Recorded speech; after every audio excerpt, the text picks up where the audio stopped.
Wow. What? What happened? Rocky, this may be unrelated to you. Wow! No, but does that mean it's related to me? I want to know what's going on. I mean, Rocky, for all you know, I'm looking at a glorious sunrise or an especially prodigious grapefruit. Are either of those things happening? No.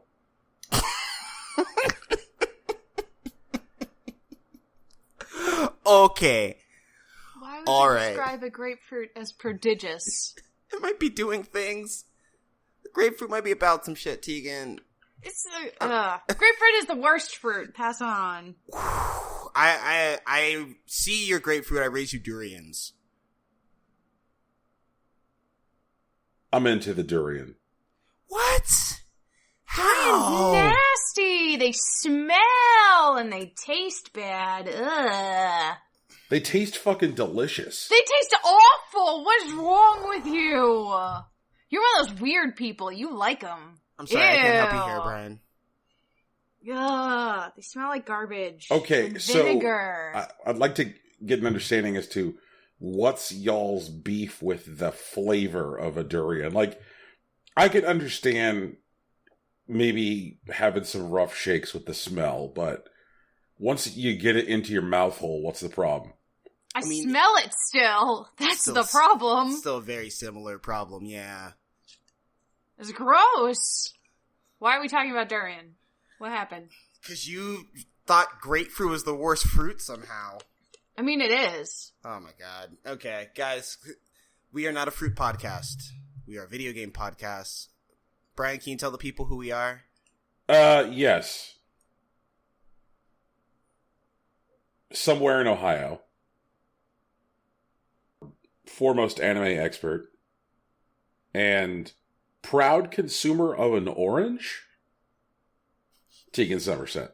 Hi! The rumors are true. I did eat an orange. Yeah. Tegan, eat more oranges, please. I've eaten 3 oranges in total now, which is more than I've eaten in the last 20 years. Oh, okay. I was about to say, Tegan, you've eaten 3 oranges in your life? But no, I've eaten 3 oranges in the last week. No, that's really great. I'm very happy about that. I would like that to continue. And maybe resting easy somewhere in West Texas because Tegan's not going to die of scurvy. Rocky Hardy. That's me, man. I just want my friends to thrive. Maybe eat some more fruits and some vegetables. And friend hadn't eaten vegetable in like 15 years. Like, not a single one. Dude! I don't know what that's like. They're my friend. Who is that? Dude, I don't know. Who is that? They need to be my friend. We can support each other. Actually, to be fair, Tegan, they ask about you a lot. Really? Yeah, they Aww. do. Hi, Rocky friend. Please eat better food, guys. Eat more cake. Okay. I had a chicken empanada last night too. Okay. It was full of cheese. I wasn't thrilled with that. I don't like cheese and jalapenos. I didn't like the jalapenos either. It's a peños. But I like the dough and I like the chicken.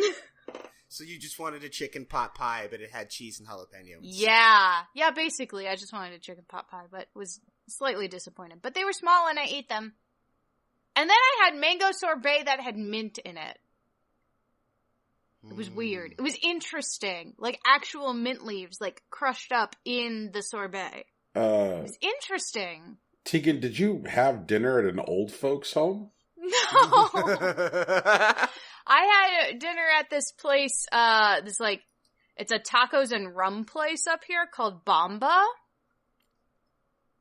No. I don't know. I've never eaten there before. Bomba? Bomba. B-O-M-B-A. No, it's even worse! Oh, fuck me.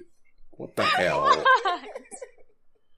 I don't know what's wrong, but Please okay. don't tell me they use, don't tell me they actually use, a actual, cartoon bomb in, their promotional material.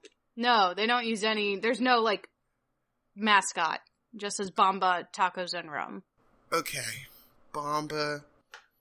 You can get rum, they, have some tequila, but basically they have all the rum. Do you like rum? There is a rum. There are so many rums, and they do flights of rum. Yum. So much rum. I like rum, so that works. Wow, this place looks pretty far up its own ass.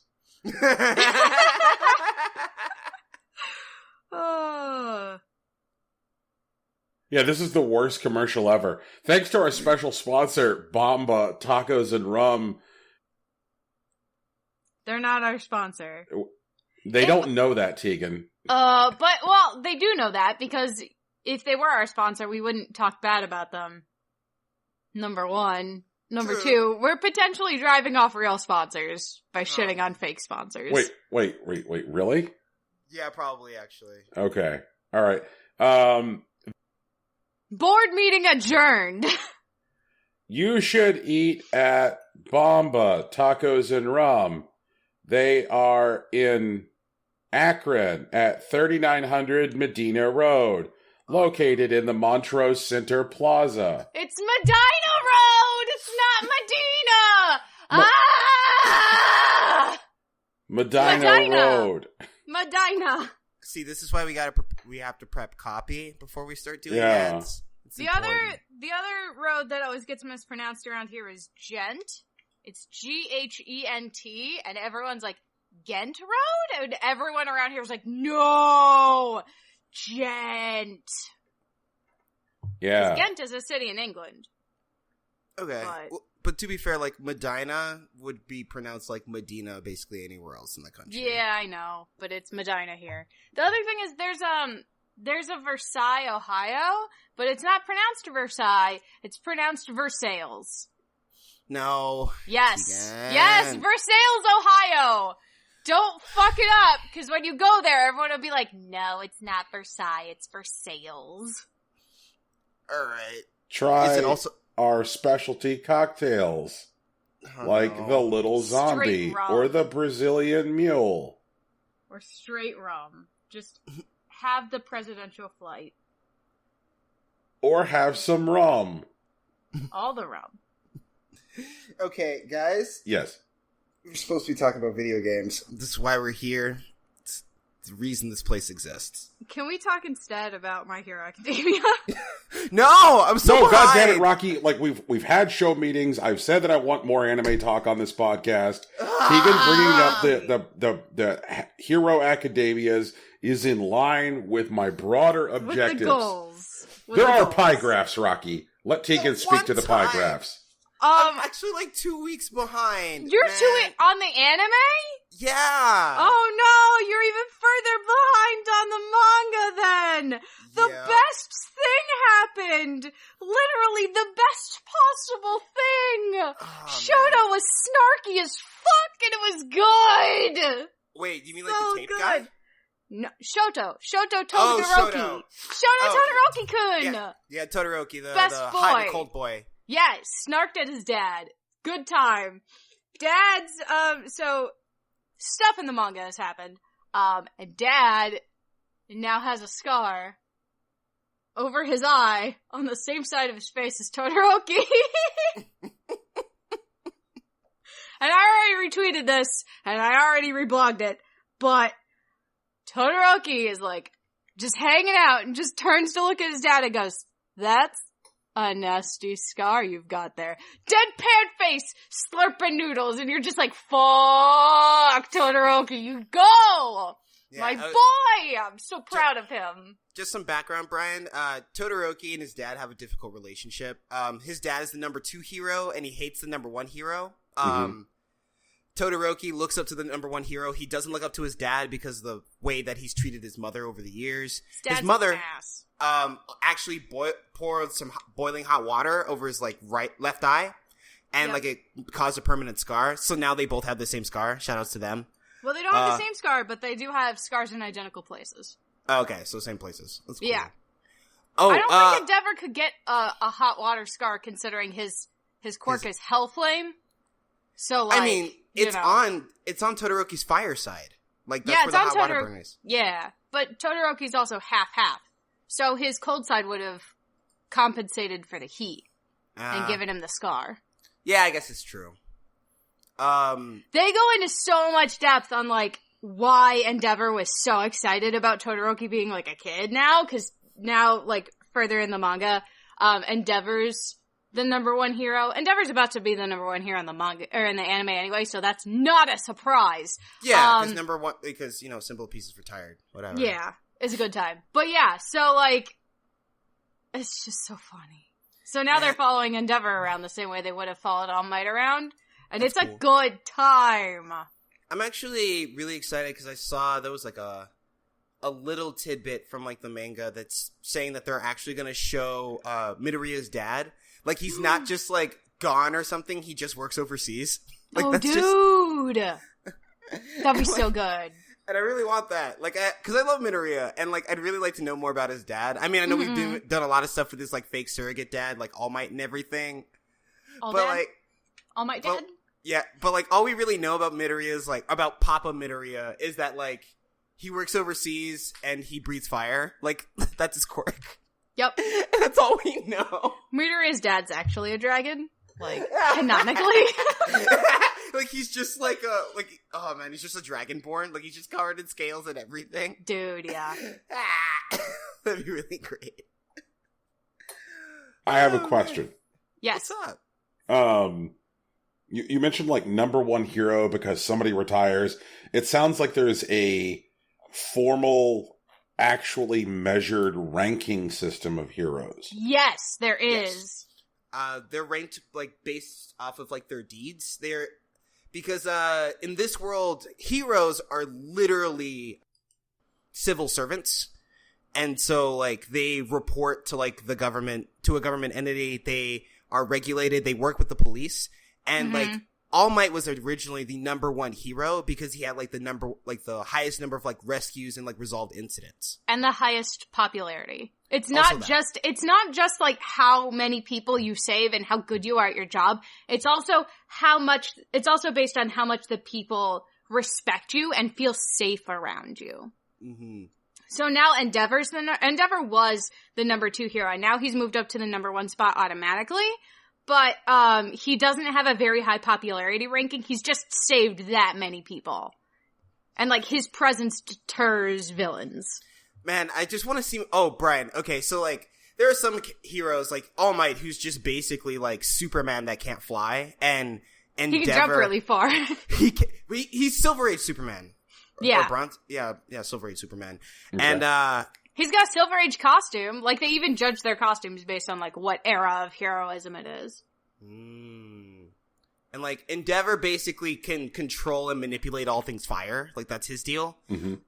The number 3 hero, wait, they skipped one, but later on, like, because when he was introduced, he was the number 3 hero, but, like, by the time, like, he actually did some stuff, he was relegated to number 4 hero. And his name was Best Genist. And he's this dude, like, you should Google it. It's amazing. He's this dude who's just, like, covered in, like, denim, in this, like, goofy, large denim suit. But his actual quirk is actually the ability to, like, manipulate fabric. And he picks denim because, 1, it's very popular with people, but 2, like, denim is actually incredibly durable. Like, it's actually really cool. Like, he's actually a very competent, like, hero, but he seems, like, dumb as shit. Because I'm, like, watching him, like, how is this guy the number 4 hero? He's got this hair. It's like all you can see is his hair and his eyes, and then the rest of him is like denim turtleneck jacket, denim shirt, denim jeans, jutes, jean boots. They're jutes. like I don't. No, I think he has brown shoes. I think he actually has like leather. Oh shoes. God, it's so crazy though. But he can manipulate anybody's costume. So like triple points to him. Good. Are you dressed? He can affect you. Is he dressed? He can affect you. Who cares?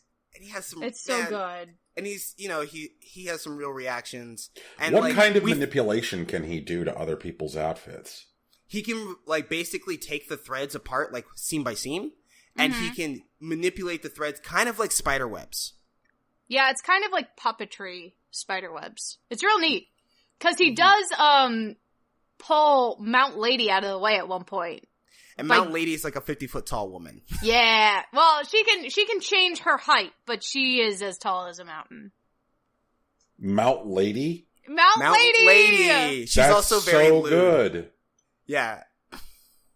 That's such a good name. I know. The number 3 hero's name is Hawks. It might be plural. and he's got wings, and he can manipulate every individual feather in his wings. So he can send the feathers out to rescue people, and then, like, they come back and attach them and reattach themselves. It's real neat! It's so cool! Like, dang. They do a lot of cool stuff on this show, man. They do! I can't wait. I still don't actually know what Gang Orca does, and I really wish I did. I mean, he's coming! Cool. He's on the way! Because we're gonna get to see him in action, because he's in the provisionary license arc. Nice. We're in that right now, so he's gonna show up. Wait, is there what was the name of that one hero that had, like, she's in a spacesuit, and, like, she just, like, opens 13? part of it? It is? It's just 13, yeah. 13. Okay. 13's quirk is Black Hole, where she has a black hole inside of her. Yeah, and she's so like... she can suck stuff in, and, like, and it just disappears. She's basically Moroku from, like, Inuyasha, but not a pervert. Yeah, she's, like, a very good teacher, and she works in the rescue operations department, because she can clear away debris. She's really good at that. Mm-hmm. She's a rescue hero. That's what Suyu wants to be. Suyu wants to be a rescue hero. What a good frog! I love her! I can't, I'm actually really sad that we're not getting more All Might stuff, because I love how, like, All Might was able to say, like, super dumb shit. Like, right. Well, he was fighting that Nomu, and, when they tell him that it's shock absorption, and he's just like, oh, so it's absorption. It's not nullification. That means there's a limit. I just gotta push through it. And then, like... Yeah, he's like, I just gotta punch harder and faster, and so he does. and what's it called? Midoriya's, like, looking at him, and he's just like, those aren't random punches. Each one of those punches is more than 100% of his power. And I'm just like, what the hell does it mean, dude? What does it mean? Who knows?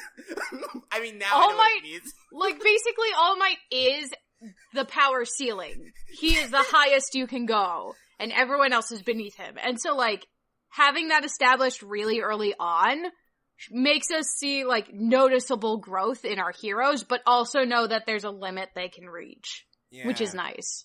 There was like, in his last fight, it was really good, because, like, he actually sacrificed an arm to basically get a good feint so he could close the distance. But then, like, he used his quirk that straight up healed his arm and punched the dude so hard that the wind force of it created a tornado around them. Yup. I love it. Bright Enemy's great. This show is so good. Well, it shows the right amount of crazy. It was tragically on my to-do list for this week, but the time I sat down to watch it, I pull up my Hulu, I'm ready to go, I've got a beverage, I've got a snack, and then, like, for some fucking reason, I have login difficulties with Hulu across both my Xbox and PS4, and I'm like, Jesus Christ, I don't have the fortitude for this nonsense.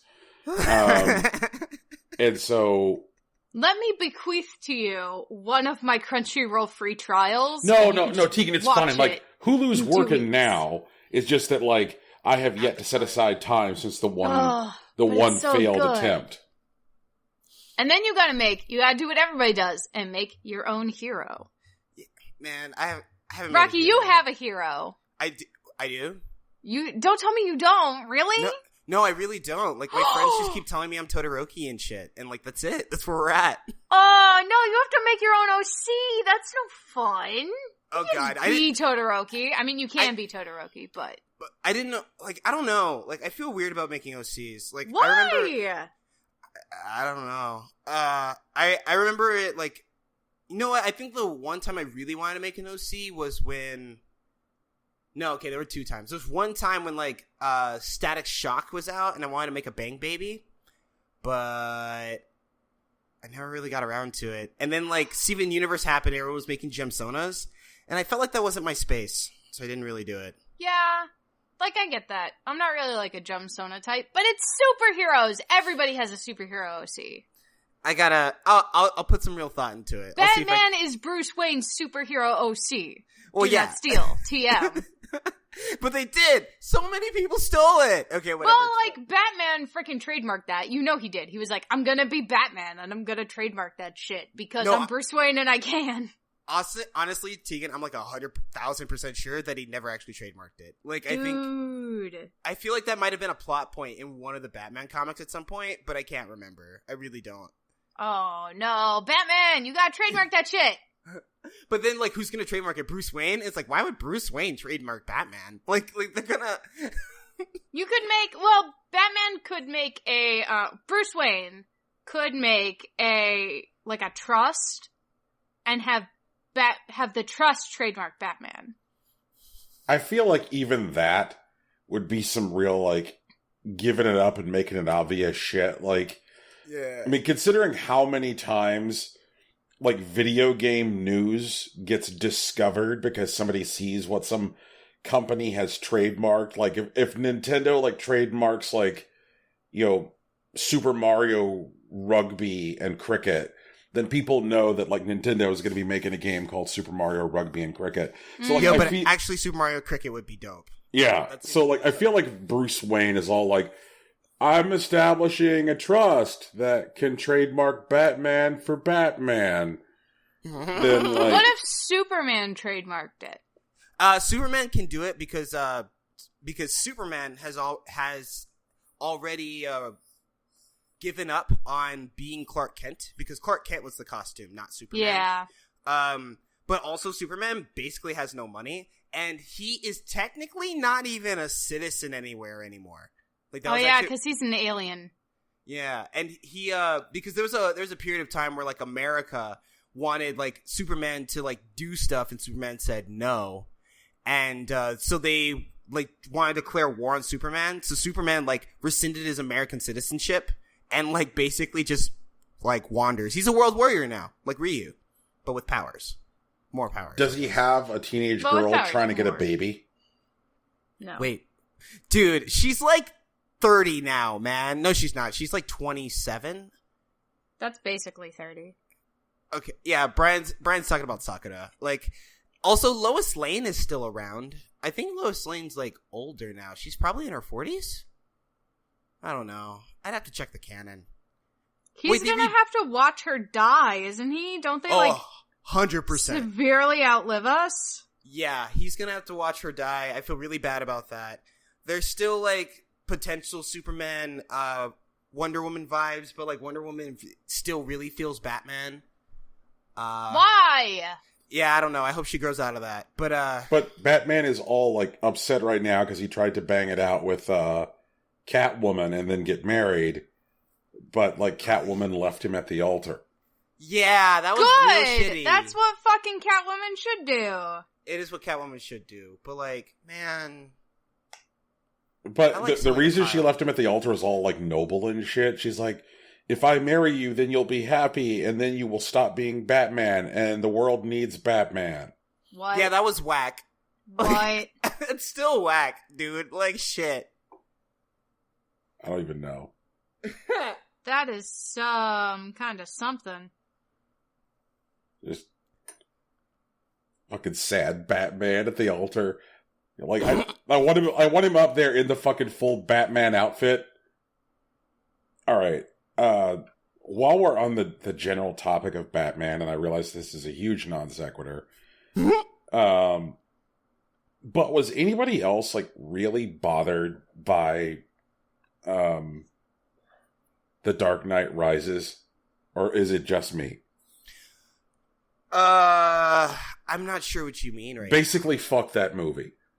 Really? Yeah, fuck that movie. Like, I'm sorry.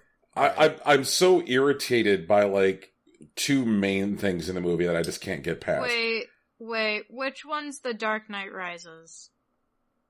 What happens in it? That's the one with the Bane. That's the one with Bane and Catwoman. Oh, I haven't seen it. Okay. Sure. Tegan, it's been 10 years. I haven't seen it. Okay, well, it sounds like that might be a movie episode at some point, but it's going to involve a lot of me saying, fuck this movie. So, in The Dark Knight Rises, there's this, like, ridiculous, like, repetitive paternalism from Batman to Catwoman. Like, Catwoman will be doing a crime. Like, she's full on doing a crime. And then, like, there's Batman, and he's like, I know there's good in you. I know there's good in you. You have to be good. I know there's good in you. You're like, Batman, what are you fucking on about? Like, you just punched that Scarecrow guy straight in the nuts, and then, like, but here's Catwoman, and you're like, I know there's good in you. Like, why didn't you walk up to Scarecrow and be like, I know there's good in you? No, I know why. Because he wants to bang Catwoman. Right. He wants to do it because fucking Anne Hathaway has a hot ass, and so he's just like, hey, I know there's good in you. I'm like, this is so patronizing and fucking ridiculous, and they just keep up with that shit for like 3/4 of the movie. And of course, go ahead. But I thought that was important because the whole point of that is that, like, he wasn't right. I mean, it's not that he wasn't right. Like, of course, like, Selena Kyle isn't, like, actually, like, chaotic evil or whatever. But, like, Bruce Wayne's, like, expectations of Catwoman didn't define Catwoman. That's not how it works. Okay, that's fair, but that doesn't make Bruce Wayne any better. Like, no, it just makes him wrong. Yeah.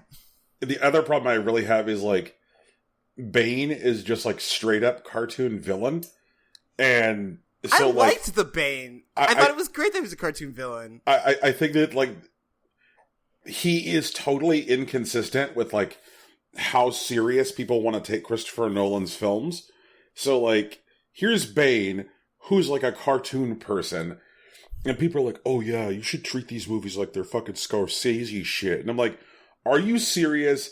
Bane is over here talking like a Muppet. Like, have you heard his voice? Yeah, I like the voice. I thought it was cool. But it's straight up goofy, Rocky. No, it was goofy, but it didn't matter. Because the thing is that the voice, like, I mean, Bane's actual voice, like, in, like, the animated series, like, it's still goofy. It's hulking, but it's still goofy.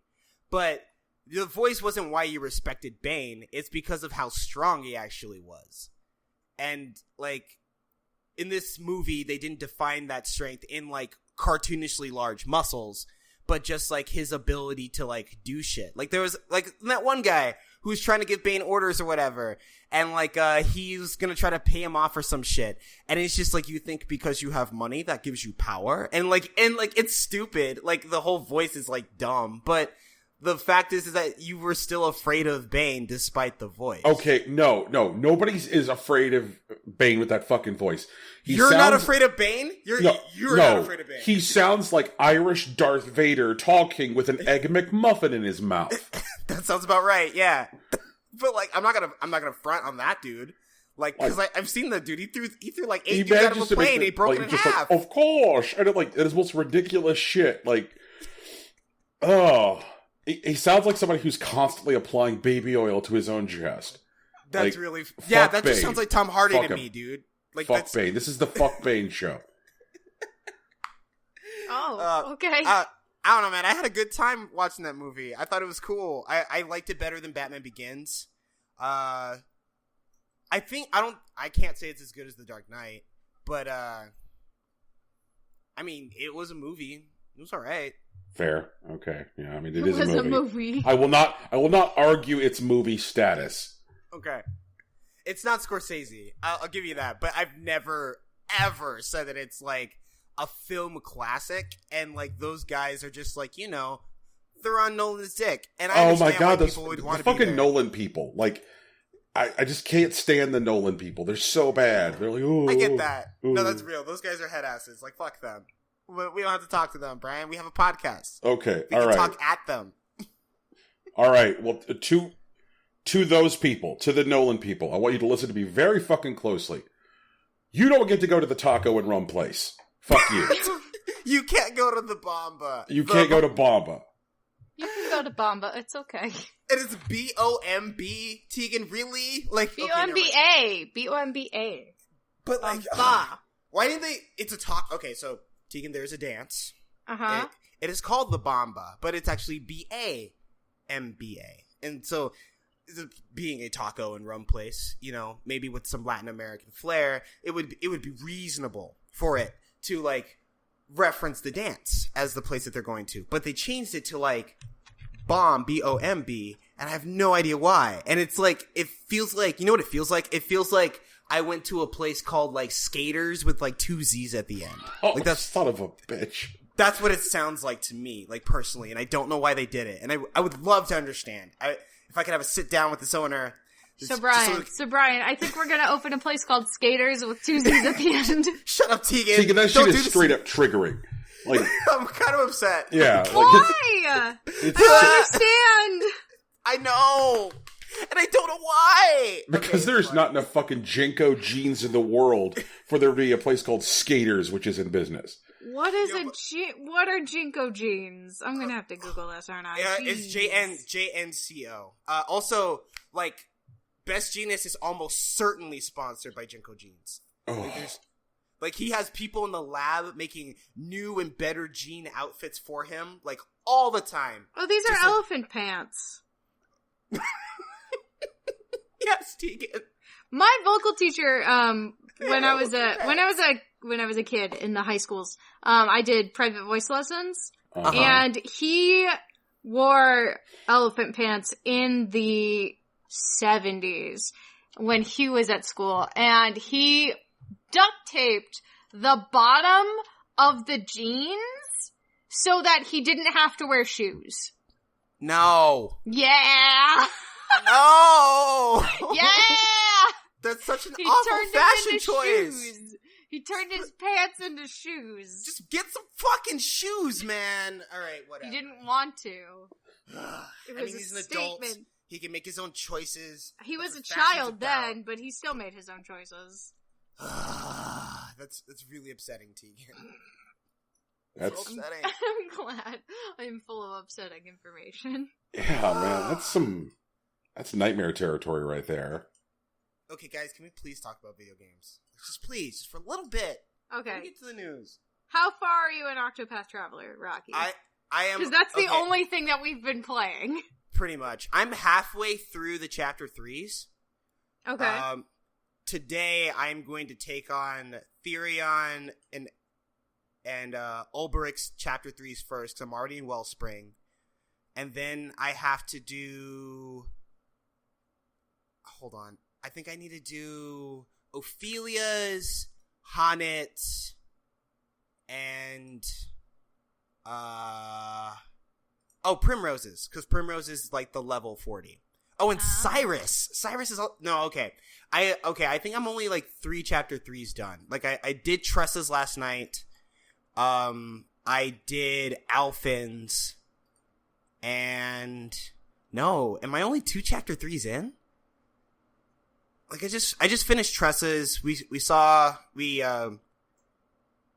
Captain Leon again, Leon Bastral, and ooh, okay. We learned about his like best friend who was also a pirate. They were really important to each other. I'll just go ahead and say that. And there was an unfulfilled promise, a treasure map that Tresha inherits, and I have to fight this goddamn stupid white Bengal tiger that can poison my whole squad, and I brought the wrong team. Like, I should have brought Alphin and, like, Honnet, and I didn't. Okay. And so, like, I fought this boss maybe about 4 or 5 times with, like, my, like, party that I personally like, but it was really tough to do that fight, because it has, like, an AoE poison attack that, like, can poison, like, your health, your BP, and your MP. Oh, gross. Okay. And it, once it, like, frenzies, when you get it under, I think, like, 30% health, it, like, gets 3 attacks per turn. So, like, That's some bullshit. It was pretty tough. Take Honnet and Alphin if you want to have a better time. I had to use, Therion's, Shackle Foe ability, like, that reduces, like, their physical attack, just to survive, like, the first couple of phases. Like, I needed to have it attack down the whole time. It was pretty gross. Oh, boy. Okay. Yeah. I still haven't done anybody's chapter 2s. I'm in between Therion's and Primrose's, because I started Therion's and then was like, okay, wait, maybe I need to, maybe I should bring the cleric. Maybe I should bring Ophelia, because I was running into a lot of, like, dark enemies, and I was like, okay, so I gotta go level her up. So what I'm gonna do is walk from Therian's thing all the way over to Primrose's chapter 2. Oh, and then, no fast travel, and just, and level her up the entire way. And then I can fast travel back to Therian's chapter 2 and be fine. Well, then I started Primrose's chapter 2, and, like, I don't know what's wrong with me. I have shit teams everywhere I go, and it's no fun. So, like, my strat is that, like, I prioritize breaks over damage. Okay. Because your damage, like, triples when something's broken. Yeah. And so, like, I know Primrose, what I've done with her is, I have her as Dancer Scholar. Mm-hmm. Because, like, her magic is, like, really good, and her third, I think, Dancer ability gives her, like, MP back every turn, so, like, it helps with that. I have her, I also have her Dancer Scholar, so. And, Hanet, Hanet's, like, capture ability, like, when she uses, like, various, like, monsters to attack for her, some of that shit is gross. Like, is it? Like, I got, like, I captured this one bird thing that gave me, like, a triple sword attack. And when I boosted her, like, to max, like, 3 BP, I think at level, like, 27, she was, like, hitting for, like, 2 grand per hit of that triple hit sword attack. So, like, I would... Hanet? Like, yes. So, like, I had Hanet, like, dealing, like, 7K damage. Every couple of turns because, like, I had these types of attacks, like, lined up. But I don't like Hanet! Oh, no! I'm sorry, Hanet's got the big damage. I don't like her, though! Let me see. Fine, if you don't like Hanet... I know Therian... No, it's fine. I gotta get used to it, I guess. I really wanted to take, for Primrose's thing, I really wanted to take... Alphen, because I thought it'd be funny. Therian, because I thought he'd get it. And, and Cyrus. Okay. Because I want him to, like, see her story and be like, oh, you're the person, you know, from, like, what his history is. But he's not getting it, and it's making me mad! His stuff is, like... I was like, during his first, like, party dialogue after, I was like, oh man, he's gonna say it. And he was like, I'm bad at dancing. And I was like, no! Yeah, he is bad at dancing. I'm actually gonna make him a Dancer Scholar too. That's not what I want him to do, though. I want him to be like, oh, you're from this royal family that doesn't exist anymore. Like, that's what I want, and that's not what his dialogue is, and it makes me mad. I get that. But Therian was just like, you got this? And she's like, yeah, I got this. You got this? And he's like, yeah, I got this. They're snarky little friends. I love it.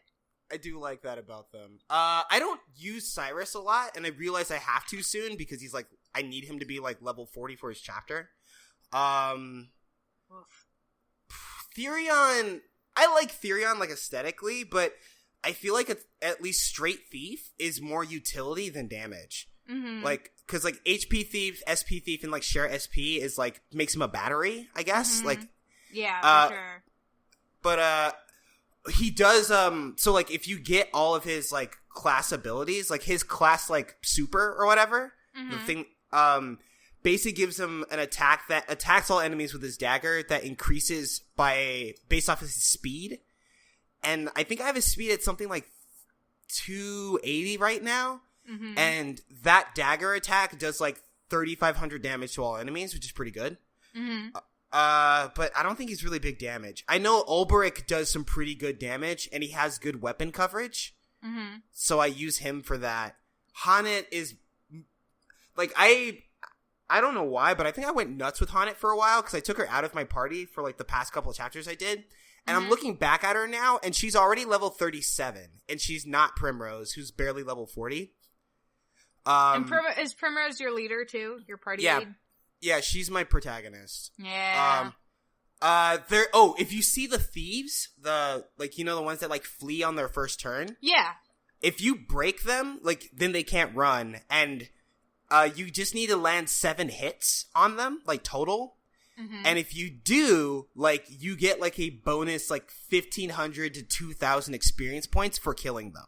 Ooh. So like, I remember I had like Ophelia in my party, and she was still like level 13 or something. Mm-hmm. It was Ophelia and like Alphen, because I was walking somewhere, and their chapters were next, and I caught one of those like because it was like it was Ophelia, Alphen, Hana, and Primrose, and like I caught like the thief, and I used like one of who do I have? Like Hana is now a hunter warrior, so I have like the spear move that does 5 to 8 hits and the arrow move that does 5 to 8 hits. And when I hit the thief with that, I was able to kill it, and Alpha and Ophelia went up like 3 levels each. Dang. Like, it was a lot. These are hot strats. Man, like, I love this game. There's a lot of, like, really neat shit you can do. It's so good. I just like stealing from everybody. I steal from everybody.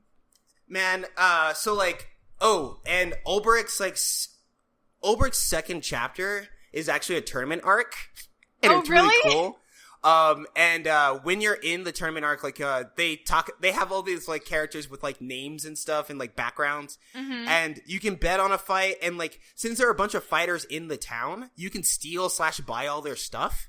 And, like, they have some pretty damn good weapons. So, like, take that opportunity, like, to stock up. But, stealing may be pretty tough if your Therion's not pretty high level. Because, like, I went back there. My Therion's, like, level 34. And there's some, like, characters there that have, like, items and, like, weapons that are buyable, but, like, are purchasable. They're purchasable for, like, 20, 30K. Yeah.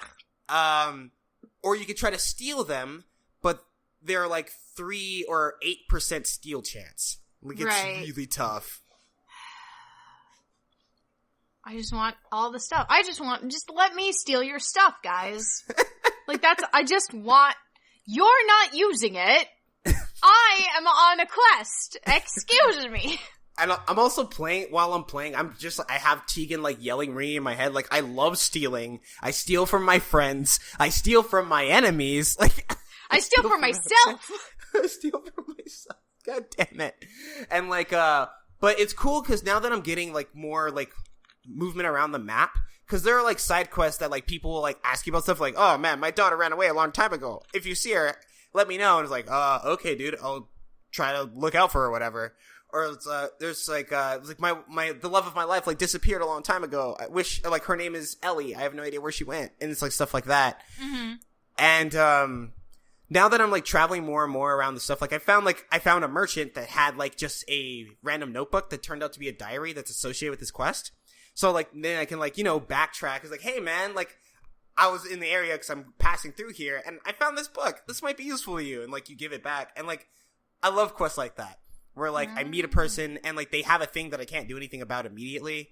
But then, like, after I do some more traveling, I learn some more things. I go through some more stuff. And it's like, hey, I remember this could help this one person. I go back, and, like, catharsis. It's neat.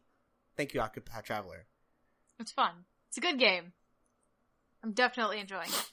It's a good game. The only, like, secondary ability I've found so far is Dancer, or is Scholar, so I do also have Primrose as a Dancer Scholar. Because I'm just like, I need all the magical firepower, excuse me. I really need to find the Thief one, but I haven't found it yet. So far I've found Thief, Cleric, no, not Thief. I found damn it. Ugh. I have found Scholar, Cleric, Merchant, Warrior, and I think that's it. I haven't found Hunter, I haven't found Dancer, I haven't found Thief, and I haven't found Apothecary. Yeah. Okay. And the Apothecary stuff, like, actually the story is, Tegan, I'm really excited for you to go through the chapter 2s, because some of these stories get pretty real, Like, I'm excited. Especially, like, Alphen, like, he's going through some stuff. Like, I've already found a swindling apothecary that we had to stop. And, we've had, the you helped the wrong person story happen already. No! Yeah. Oh, no! Alphen's just trying to do good! Just let him do good! No, we did. And then we turned out our good was actually bad. And we met like a grizzled apothecary who's been doing it for like 10 years, and he did something like that, and it like ruined his life. We've run into like other people that you're in Primrose's chapter 2, so like you've met like her. I'm like going through for Primrose, I'm going through the underground tunnels to get into the place, into like the back entrance or whatever.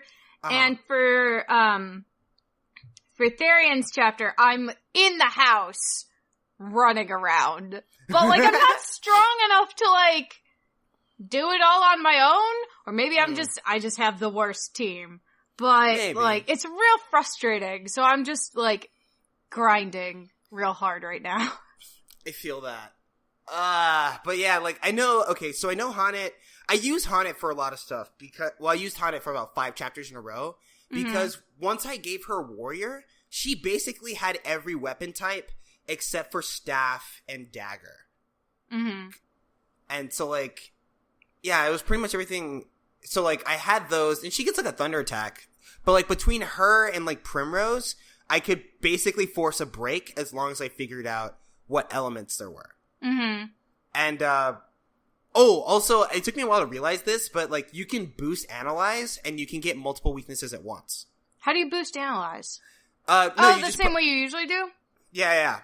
So, like, if you have, like, so, like, on turn 1, sometimes I'll sacrifice, like, a turn 3 damage boost for Primrose, just to figure out, like, 2, weaknesses right off the bat. See, I've been, trying to keep Cyrus in my party because he automatically gives you one when he comes into battle, which I like. And since there's so many enemies that like I don't know what they are, I really want to take him into the boss fights and stuff. Yeah. But he's so squishy.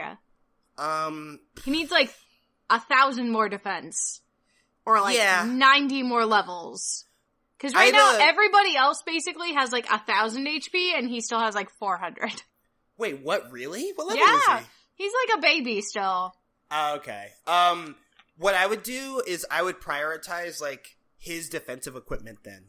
Like just like go to the shops and try to buy whatever will make Cyrus like beefier. Mm-hmm.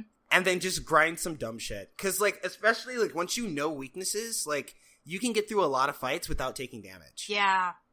And then you get extra job points. Yay! Yeah. Oh man. Oh, this game is so good, though. It is so good. But, like, I forgot what it was. So, like, I had, like, Primrose, because she was Dancer Scholar, and I had access to, like, the Last Dancer ability, which is, like, it turns, like, one single target move. Well, for 3 turns, it makes single target moves into, like, group target moves. Mm-hmm. And, like, Scholar, ironically, does the opposite. Like, it makes it focus. Oh. Ooh. Right? I can't wait for that. Dang. That's gonna be like, so nice. They both cost like $5,000 like JP. Mm-hmm. So like when I had the opportunity to get one, but I had like a 3,000 ability left on Scholar. I forgot what it was. I think I think it was the original Lightning. Like cause I actually skipped the like single hit Lightning for like the longest time and just kept the double one. Mm-hmm. And just kept using that forever. Yeah. But like I don't know why, but I held off on getting the Last Dancer ability until I could get both at once. So, like, I sat there until I had 10,000 job points on Primrose. Oh, my God. Nice. Oh, man. I like that there's a Scholar ability that's like, you won't run into as many enemies. Because I was trying to grind and I'm like, why am I not running into anybody? Oh, I'm an idiot. That's I had to turn that off, too. Yeah. Like, it'll be nice when I'm trying to get somewhere, but I feel dumb. No, like, I did that for a while. Like, I was just like, man, like, I feel like I'm underleveled. Why am I underleveled? And I went through my skills and like, oh yeah, this is totally still on. And I had it on both Primrose and Cyrus at the time. Oh, no, and that one stacks, doesn't it? I think that one stacks. I know the other ones, like, don't. Like, money and, like, the benefit ones don't stack, but, like, that one definitely stacks. Yeah. Oops. So what I'm hearing is that I should play this video game. You need to play this video game. Brian, play this goddamn video game, man. This is like everything I've ever wanted in a D&D campaign. Dude, like... Honestly, it's like half shenanigans and half, like, serious storytelling. Yeah, and there's good stories, man. Like they're real good stories. Tressa's really doing some stuff. It is still, pirates, but like pirates. But pirates. Trust, you adorable little girl. Ulbrich is trying to find his reason to fight. That's what the tournament arc is for him. Like he's fighting like these like accomplished warriors that all have like these defined reasons to fight, and he doesn't anymore because he fought for like king and country, and he doesn't have either anymore. Mm-hmm. And so like he's like really like wrestling like with this question, and like there's like there's all sorts of portrayal like in Ulbrich's story, and like Cyrus is just like doing this like goofy ass Phoenix Wright thing. And Thyrion's, like, just collecting these dragon stones, and, like, the lady of the house is, like, falling in love with him, but, like, he's just like, don't fall in love with me. I'm just doing this because you put this stupid bangle on my arm. And yeah, he's like, this is a fucking business transaction. Oh, man. And, like, Hannet... Oh, and Hannet's chapter 2 is super sad, too. Is it? Yeah. Is he dead? Is her mentor dead? Oh, so good. Don't tell me. Don't tell me. Okay. Don't tell me. No, I won't tell Don't you. actually tell me. But big like, mood. Big mood, Brian. They're telling really good stories, and like, even if you didn't like really want to hear the stories, which you should, but if you don't, like, the game itself is very like streamlined. The battle system is very in depth. Mm-hmm. There are some really good fights. Like the fights are. Like, they're still challenging. Like, when I was bragging about, like, how well I was doing, I was definitely burning a lot of items. Mm-hmm. So that, like, supplemented some stuff. And, like, you can take some, like, wonky party, like, configurations and, like, still figure out the fights.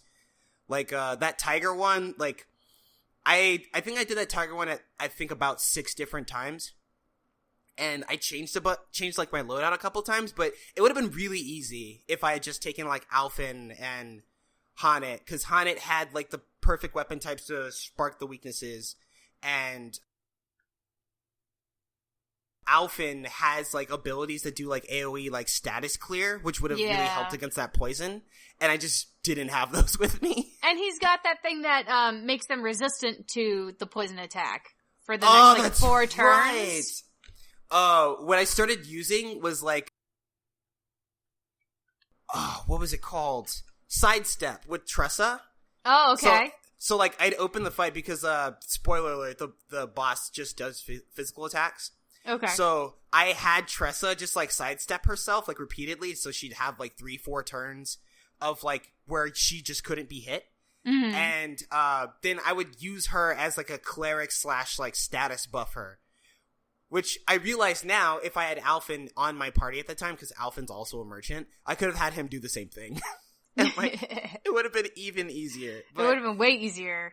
But it was definitely fun, and I was like, I got, like, really hyped when I got the kill. Like, I was just like, like, just screaming and stuff. It was great. And I'm, like, way into imagining how all these characters are, like, as an anime or a manga, where, like, you get to see all their reactions to, like, the entire story as it goes on. Like, I'm real into that for some, like, that's just how I'm picturing it. Like, even if Primrose isn't doing everything, I still see her reacting to everything. I would definitely watch this show. Yeah. And I could see, like, Therion, like, doing everything that is not related to specifically stealing Dragonstones. Like, him just being, like, totally over it, like, the whole time. Like, especially when it's difficult, and he's just like, ugh, well, that's done. Let's move on. Right, can we go? He'd be the one, he's like, everyone's like, you, like, praising, like, Tressa, like, you did it, great job! And he's just like, can we go? There's stuff to do, and I'm tired. I really want to go to the tavern and get a drink. Are we done here? Or, like, there's a really great moment in, like, Alphen's chapter 2. Like, it's dialogue between Alphen and Therion. Mm-hmm. And, like, Therion wants to go check out, the tavern, because that's, like, his, MO. His, like, yeah, it's his MO. That's his, like, base where he, like, picks up information. Like, he listens, like, he says, Alphen's like, why do you go to the bar? Like, that's where you pick up information. He's like, information? Yeah, you know, like, who has deep pockets, like, who pays their guards well, like, who doesn't, you know, stuff like that. Yep. And then, like, Alphen's like, well, like, I gotta make sure to count my cups when I'm drinking with you. And it's like, you can try. Like, oh, God. It's so good. Aww. I love it. The party dialogue's fun. It's really good. I am kind of disappointed that I don't think there will be, like, combo chapters. And also, I think that each character, at least the way that I'm at, like, going through the chapter 3s, I think there might be only, like, 4 to 5 chapters, like, per character. And I was really hoping for, like, 8, because Octopath. But, you know, we'll see what happens. Like, the banners are getting kind of long. So And, well, like, isn't it like Octopath because there's 8 characters, so it's 8 paths? Yeah, but I wanted 8 everything. Fair enough. And also, like, now that, like, I have access to a handful of, like, subclasses, and while only, one character can use a subclass at a time, I'm, like, since I'm maxing out a couple of them, I'm gonna start, like, mess around with, like, trying to piecemeal, like, ideal, like, character archetypes. Because I can already see, like, some things, like, I think, like, a best caster is something between, apothecary, dancer, and scholar. Like, I think I can take, like, those sub-abilities. And I know Hunter Warrior is part of, like, best fighter, but I think there's something in, like, merchant that I can use for that. And I don't know. I'm already theory crafting. Like, that's where I'm at. So yeah, Brian, you need to play this game. Play the game, Brian. It's on the to-do list. It's on the to-do list. Also, I'll have your dating sim next week. Yeah, I wanted to ask about this. So, Rocky, you sent me this mysterious message on the Facebook. I did. It's true. You're like, Brian, I'm buying you a video game.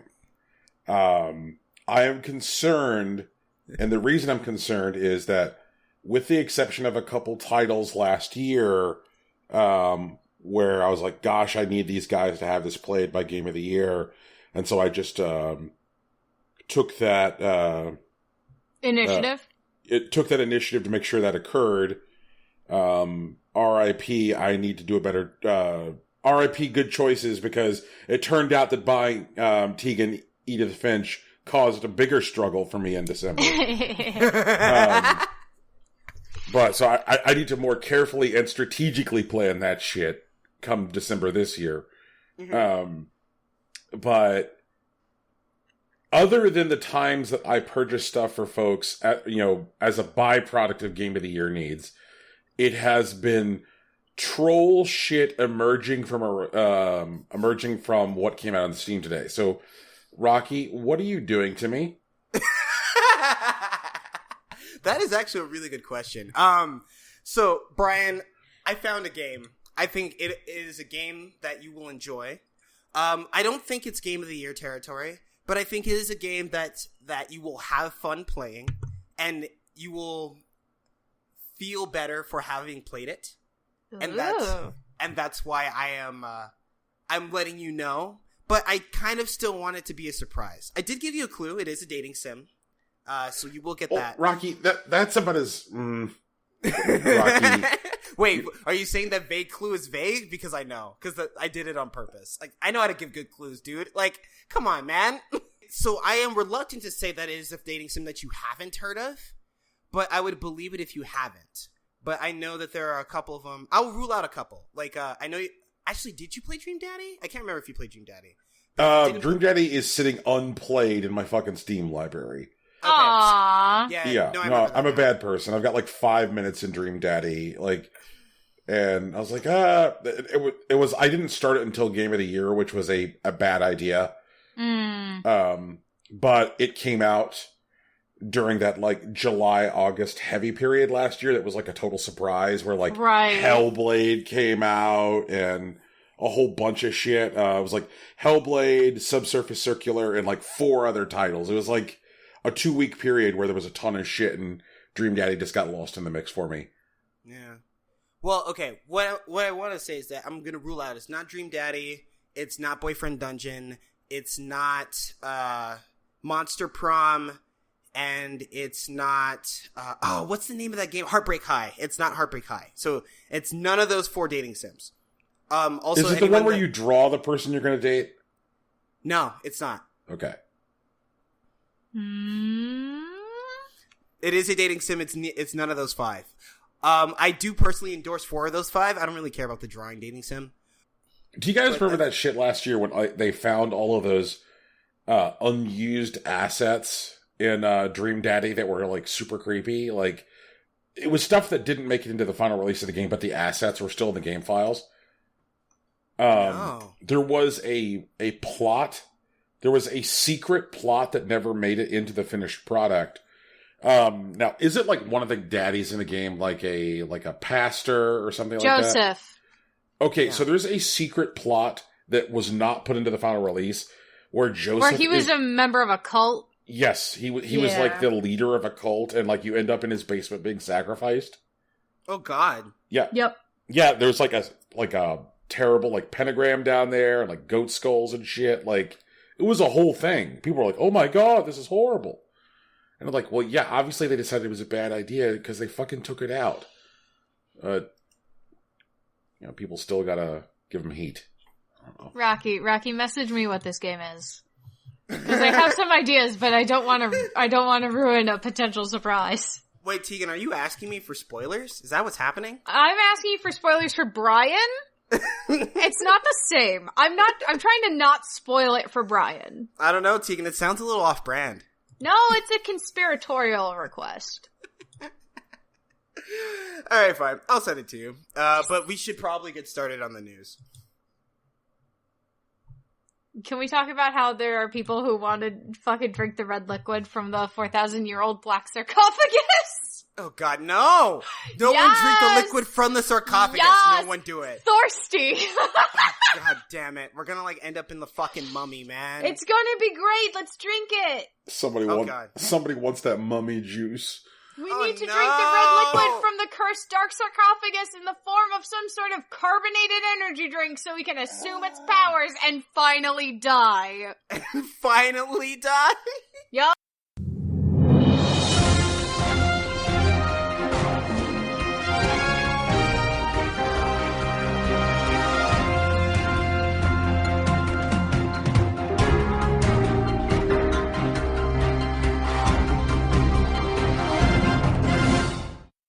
That's alright. No, I'm the news. Me the news. I news first. Okay. I get to news first. It is I, because the news is Nintendo. Okay. And I do Nintendo, apparently. So, Nintendo sues ROM hosting sites for, to the tune of up to $2 million per trademark infringement. Money! ROM hosting websites Love ROMs and Love Retro and their founder Jacob Matthias of Matthias Designs are being sued by Nintendo of America in the District of Arizona for infringing on Nintendo's copyright and trademarks. If found guilty, Matthias could face up to US $150,000 for each Nintendo copyright infringement and up to $2 million for the infringement of each Nintendo trademark. Both LoveRoms.com and LoveRetro.co are currently offline, with both sites redirecting users to a webpage informing them that the sites have been shut down. This is because Nintendo of America hasn't filed the lawsuit against the owner of both sites for infringing on the copyright trademarks. Torrid Freak has a PDF of the full lawsuit if you're interested. Oh, they're also asking for the handover of the site and its infringing assets and other compensations.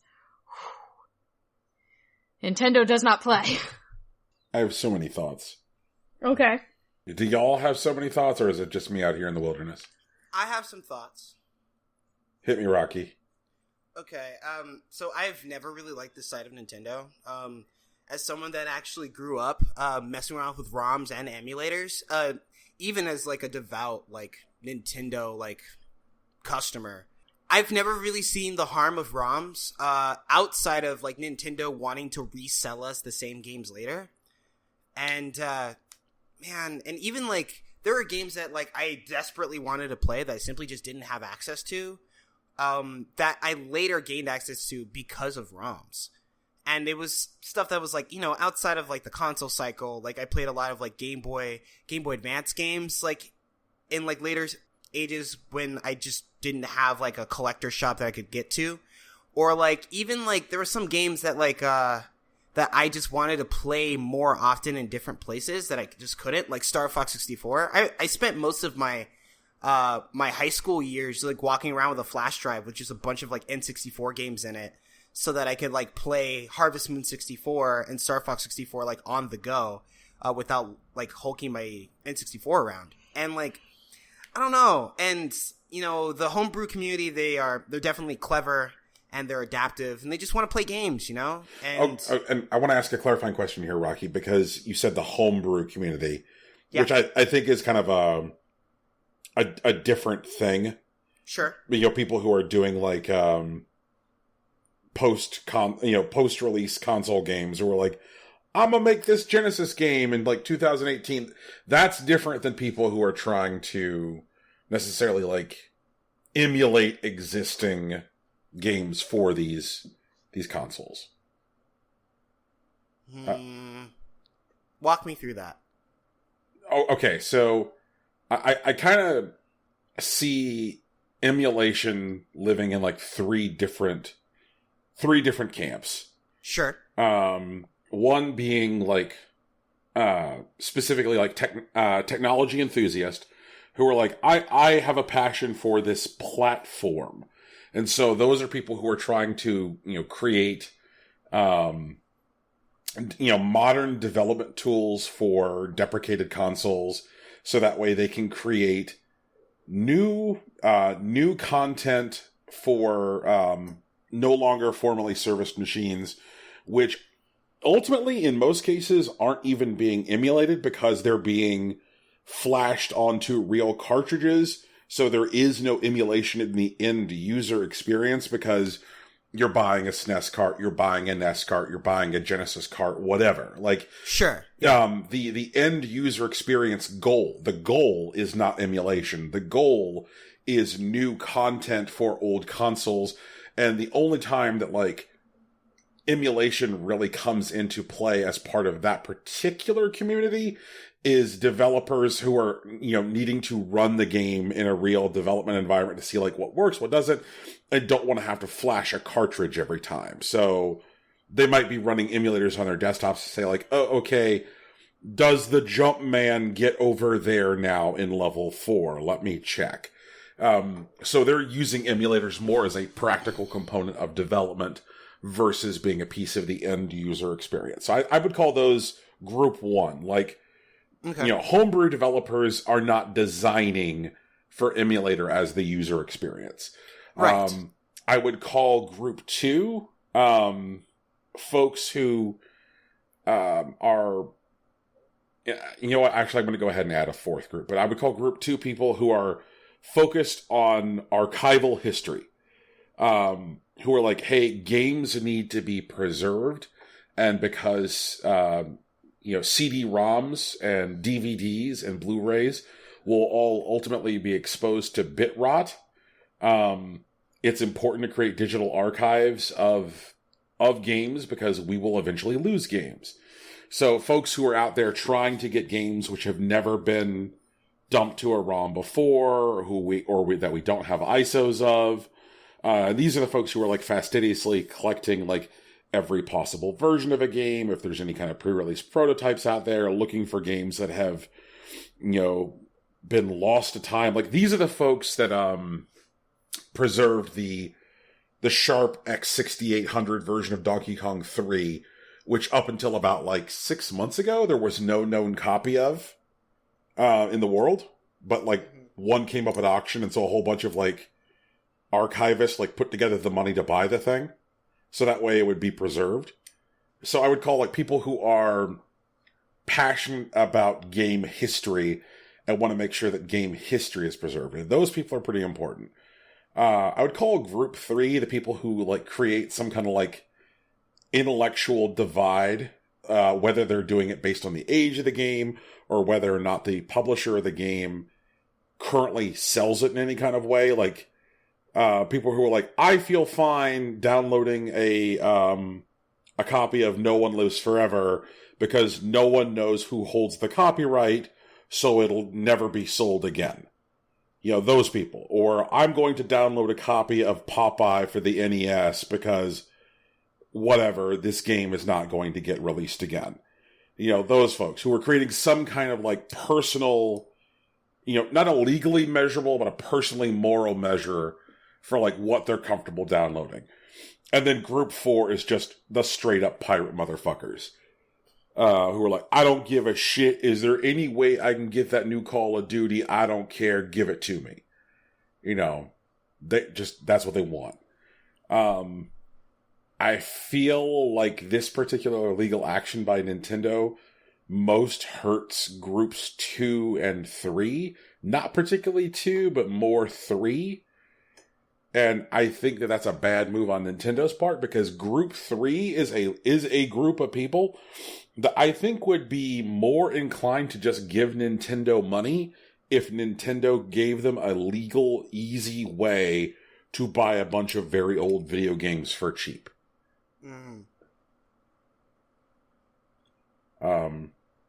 If someone told you that you could be playing Super Mario Bros. 3 right now on your Switch for $1, would you buy Super Mario Bros. 3 right now? I mean, probably, yeah. Like, okay. It's $1. It's not gonna hurt. Tegan, would you buy Super Mario Bros. 3 for $1? I don't know. Maybe. Okay.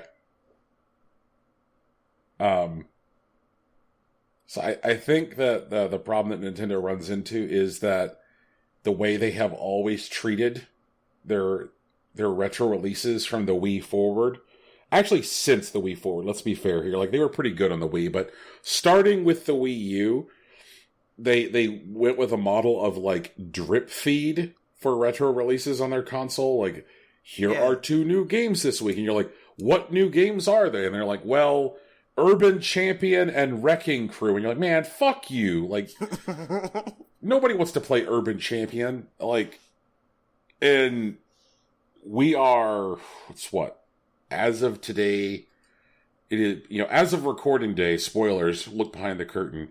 It's July, 28th, the day that we record. And the Nintendo Online service is supposed to launch in September.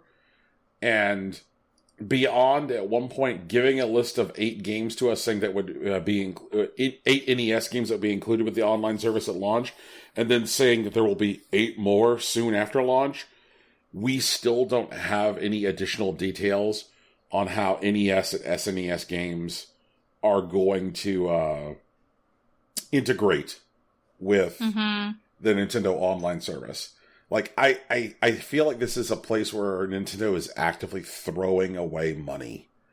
And part of the problem is the drip feed, and then when they ultimately do re-release these games, I think that for especially the NES and SNES generations, they probably need to take a cold, hard look at repricing what they charge for games that old. Like, do not ask me to pay more than $1 for fucking Super Mario Brothers. Like, just don't. Like, the entire world has purchased Super Mario Brothers, like, collectively a zillion times. Asking people anything more than, like, a price, which is, I think, just purely perfunctory, is ridiculous at this point. Do not ask people to pay $5 for Super Mario Brothers. It's ridiculous. Do not ask people to pay $5 for the first Legend of Zelda. It is ridiculous. Like, I think that like maybe $1 for NES games and then like maybe 2 or 3 for SNES games is fine. And then look at something a little bit higher for like N64 titles. Like maybe between 5 and 10 for like N64 titles. But like, I just look at like where they are compared to like, say, their market competitors as far as like retro availability. Like all of the Xbox titles, like OG Xbox titles, are $10 with Microsoft's backwards compatibility, which, to be fair, is like smoking even Sony, who with their PS2 on PS4 program charges $20 per. But, like, along comes, Nintendo, who, like, when they finally put Earthbound on Virtual Console on the Wii U, and the 3DS charged $15 for Earthbound. That's fuck you pricing. That's like, hey, everybody, fuck you. Like, I just wonder how many more copies of Earthbound, especially with like all of the, you know, mythology and reverence and like chatter about that game, how many more copies of Earthbound would they have sold if Earthbound had been like $5? Like there is a price past which people are not willing to buy something as like a fuck you curiosity. Like, oh, okay, like you know, I see the whole internet talks about this game, like. And what is that price point for the general public? I mean, now it's probably like $3, right?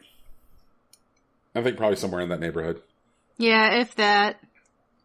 You know, I think that people are really used to, like, with their smartphones, being exposed to things which are either free or $1, and that when you try to sell people like very old video games, there needs to be either large bundles sold for a higher price, like here are 60 old video games for $60, or you need to adjust the prices to fit people's expectations, because people do not want to spend $5 to play fucking Yoshi's Cookie because it sucks.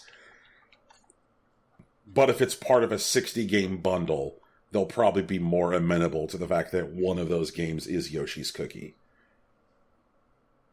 I just think it's probably a bad look. I mean, yes, distributing the ROMs is illegal.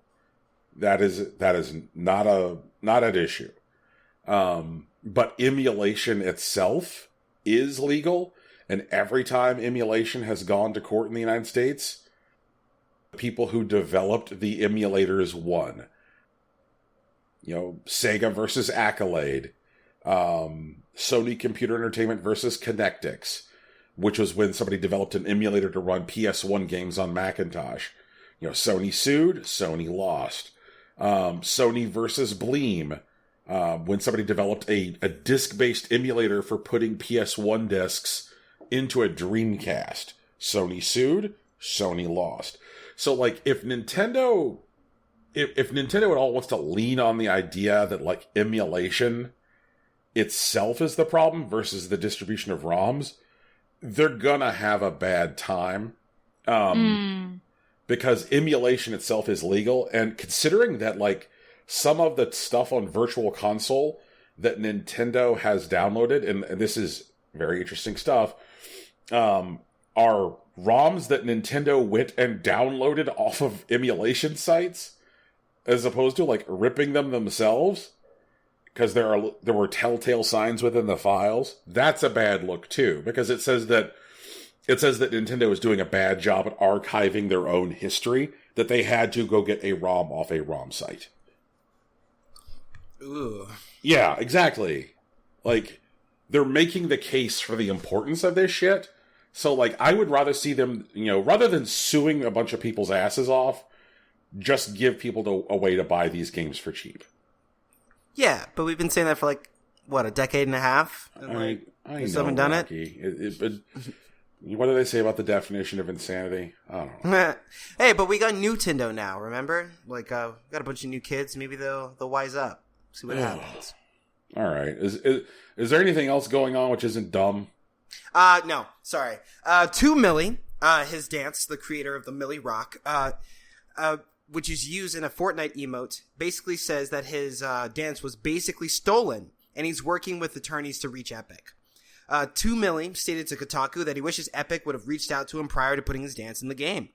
We have a quote from 2 Millie himself saying, "I do feel like Chance the rapper, was very correct in what he said, and that if you would have incorporated the song along with the dance title Millie Rock in Fortnite, instead of not using the record and changing the name to the Swipe It, stealing away from my artwork, then I might be okay with it if we had worked out some type of agreement."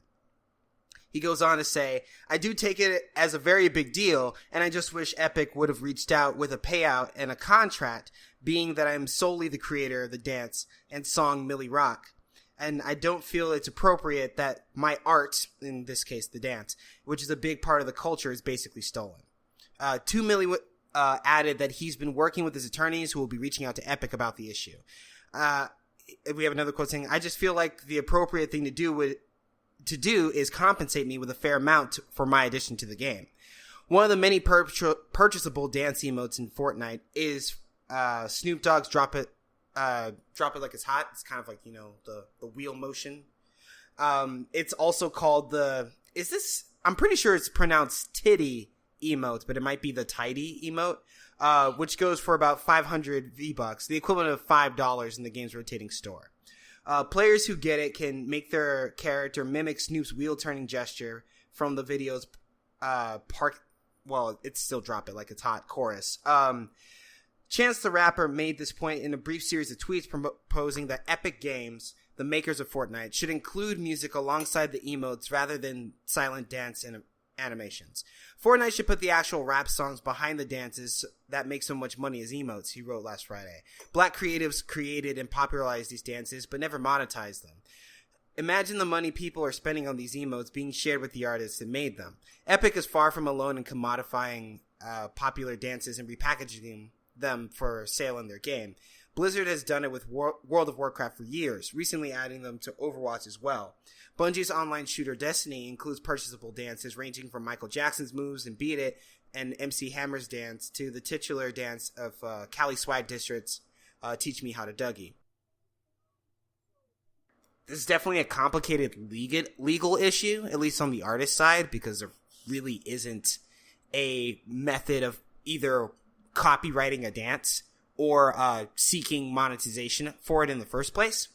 This is actually tough for them specifically, but animators that basically put these dances into these things as things that already exist as like cultural touchstones, and they're able to monetize them by like giving their, I guess, avatar the ability to do that same dance. It's really weird because it's actually, it's a valuable commodity, but there are very few ways to actually commodify it.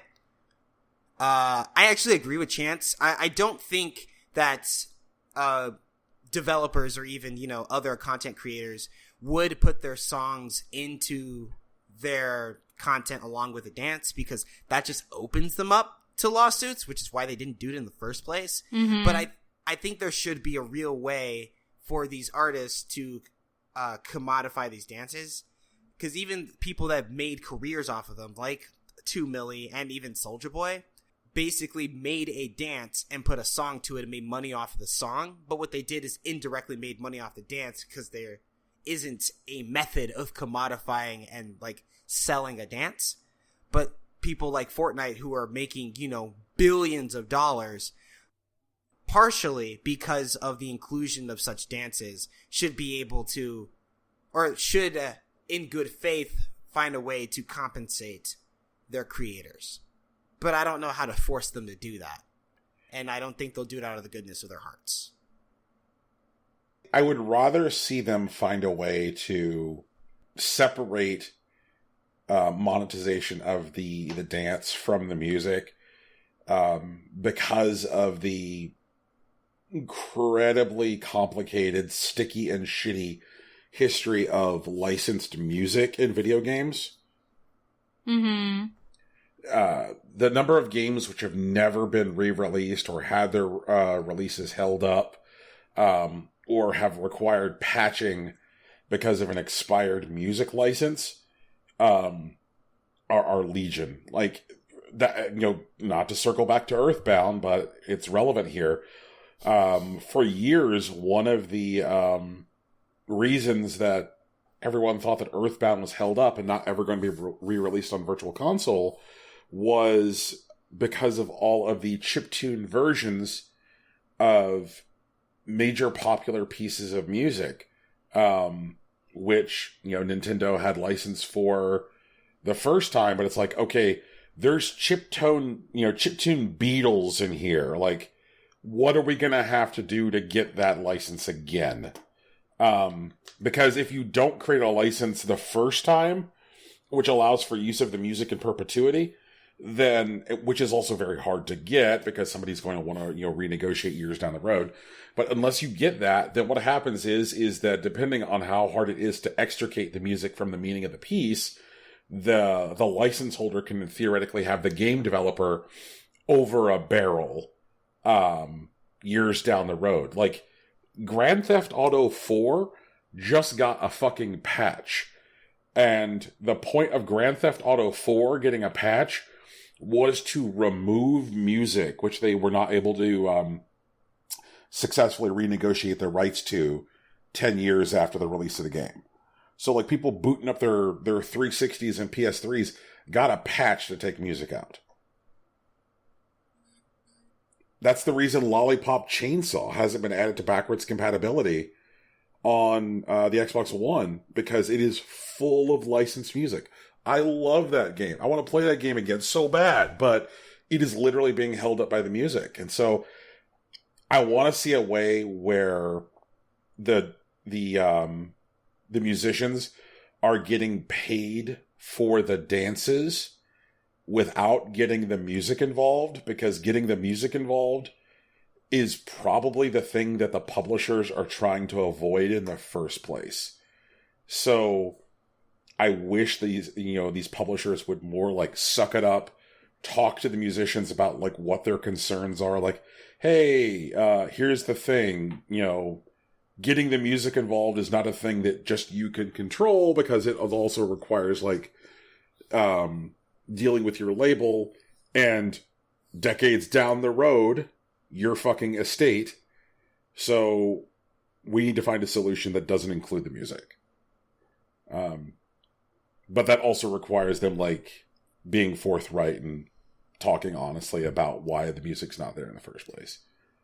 Well, okay, I'm not sure if outside of, I guess, like, I guess the laws being in place, wouldn't incorporating the dances, I guess, with those types of deals introduce the same problem? I think that if you're licensing the dance, like, licenses for dance are not constrained by the same kind of rules as licenses by music, because when you're licensing music, you have to deal with like various music licensing clearinghouses like ASCAP, and licensing a dance is not going to be subject to those same constraints. You don't need to go to some music clearinghouse which creates baseline rules for like duration, term, and like involved parties to license a dance. But like if that becomes an industry, wouldn't that happen? That's what I'm saying. Okay, well, I mean, sure, but that also requires there to be like a dance licensing industry, which seems to be such a like hyper specialized tiny thing. Because like, as near as I can tell, the only people who are really going to like, how many people can you think of offhand who have, I guess, created monetizable dances? And compare that against the number of people who create music. And, like, the scale of the industry and the scale of the licensing needs, like let's say I want to, like, license a performance of, like, I'm a Little Teacup by, like, Fiona Apple. Like, sure. There are going to be, like, dozens of other people who have some need for that piece of music, if not now, like, in the coming decades. So, like, whether it's a radio performance or background music in a movie or it's in a commercial or whatever, like, there will be, like, several different possible scenarios for that thing to be used. But the number of possible scenarios for a dance to be formally monetized is, like, much, much smaller. Like, the number of situations where we'll see it. And I think that depending on the rigidity in which that kind of licensing is performed, like, I am sure you guys have gone to eat at a restaurant, in the years before, Happy Birthday went into public domain, where a whole bunch of assholes come out and they're like, we're going to sing some kind of weird off-brand happy birthday song to somebody in the restaurant. And, like, everybody's main thought is like, oh, Jesus, what is this song that they're singing which is not happy birthday? But is also happy birthday. Right. Because it's not there, but it is. But it isn't, but it is. Right. Because the main thing that they want to do is sing something which is legally not happy birthday. And so, like, let's say somebody gets a touchdown and gets into, like, say, the end zone, and then, like, does a recognizable dance, which was created by a musician. And then, like, if that musician then ends up saying, like, hey, this guy owes me money because he performed my dance in an end zone, or this dance shows up in a movie, then people are just going to stop doing those dances. I think that, like, if we're talking about, like, the scale of the inception of a new industry, it'll just go away. Because people who would be responsible for paying the money will say, like, this is just not worth my fucking time. I think that, like, it would be smarter here for Epic to just pay musicians a license fee that gets this shit locked down, because if, like, dance licensing does become something at the scale of a full industry, then it's going to be too much hassle, because there are so fewer dancers that rise to this level, and the idea of, like, what creates a legally definable dance sounds maddening. Can you picture, like, being some kind of, like, juror in a civil case going, like, okay, is that the Super Bowl shuffle or not? I can't tell. I don't know, man. I think I agree that there would be some people, at the very least, that would decide that, like, dancing's not worth my time if I have to pay people for it. But, like, I'm pretty sure some people already try to have that with music, and, like, music is still everywhere. Like, I think it would just increase things like dance literacy. You know what I mean? Because, like, there are some people, there's a significant swath of the population on the planet that just decide dancing isn't for them. And I think it's because we don't hold it as important. And I think if money becomes involved, it would have to become important. People would just know more about dancing. There are still things like, like YouTube covers and whatnot that, like, allow for, like, creatives to, like, stretch their chops against stuff that already exists. And I'm sure there would be some sort of, like, level of cover in, like, dance performance that would enter that space. Like, I don't think it's just, like, music has us by the balls as, like, humans in a way that dance doesn't. And so I think these creatives being paid for it won't dissuade people from the industry. I agree that there'd be people that would definitely fight against it because they're so comfortable with not having to pay for dances in general. But I think that's a fight that's worth having. Okay. So, and this is more a larger social value question than, like, a legal question.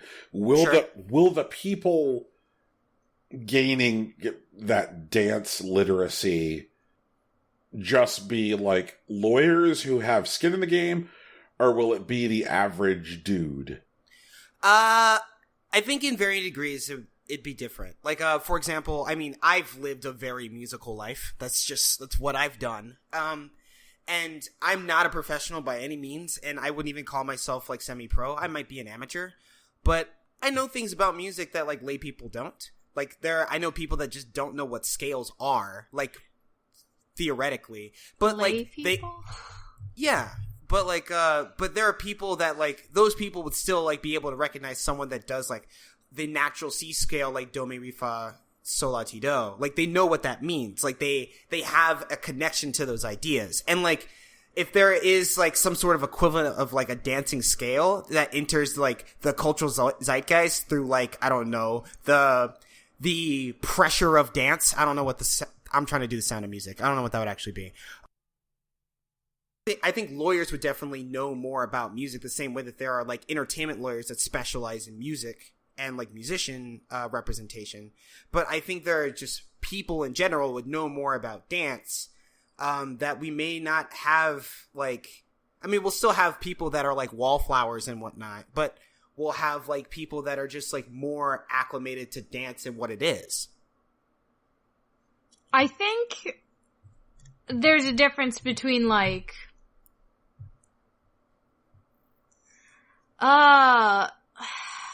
See, this is hard.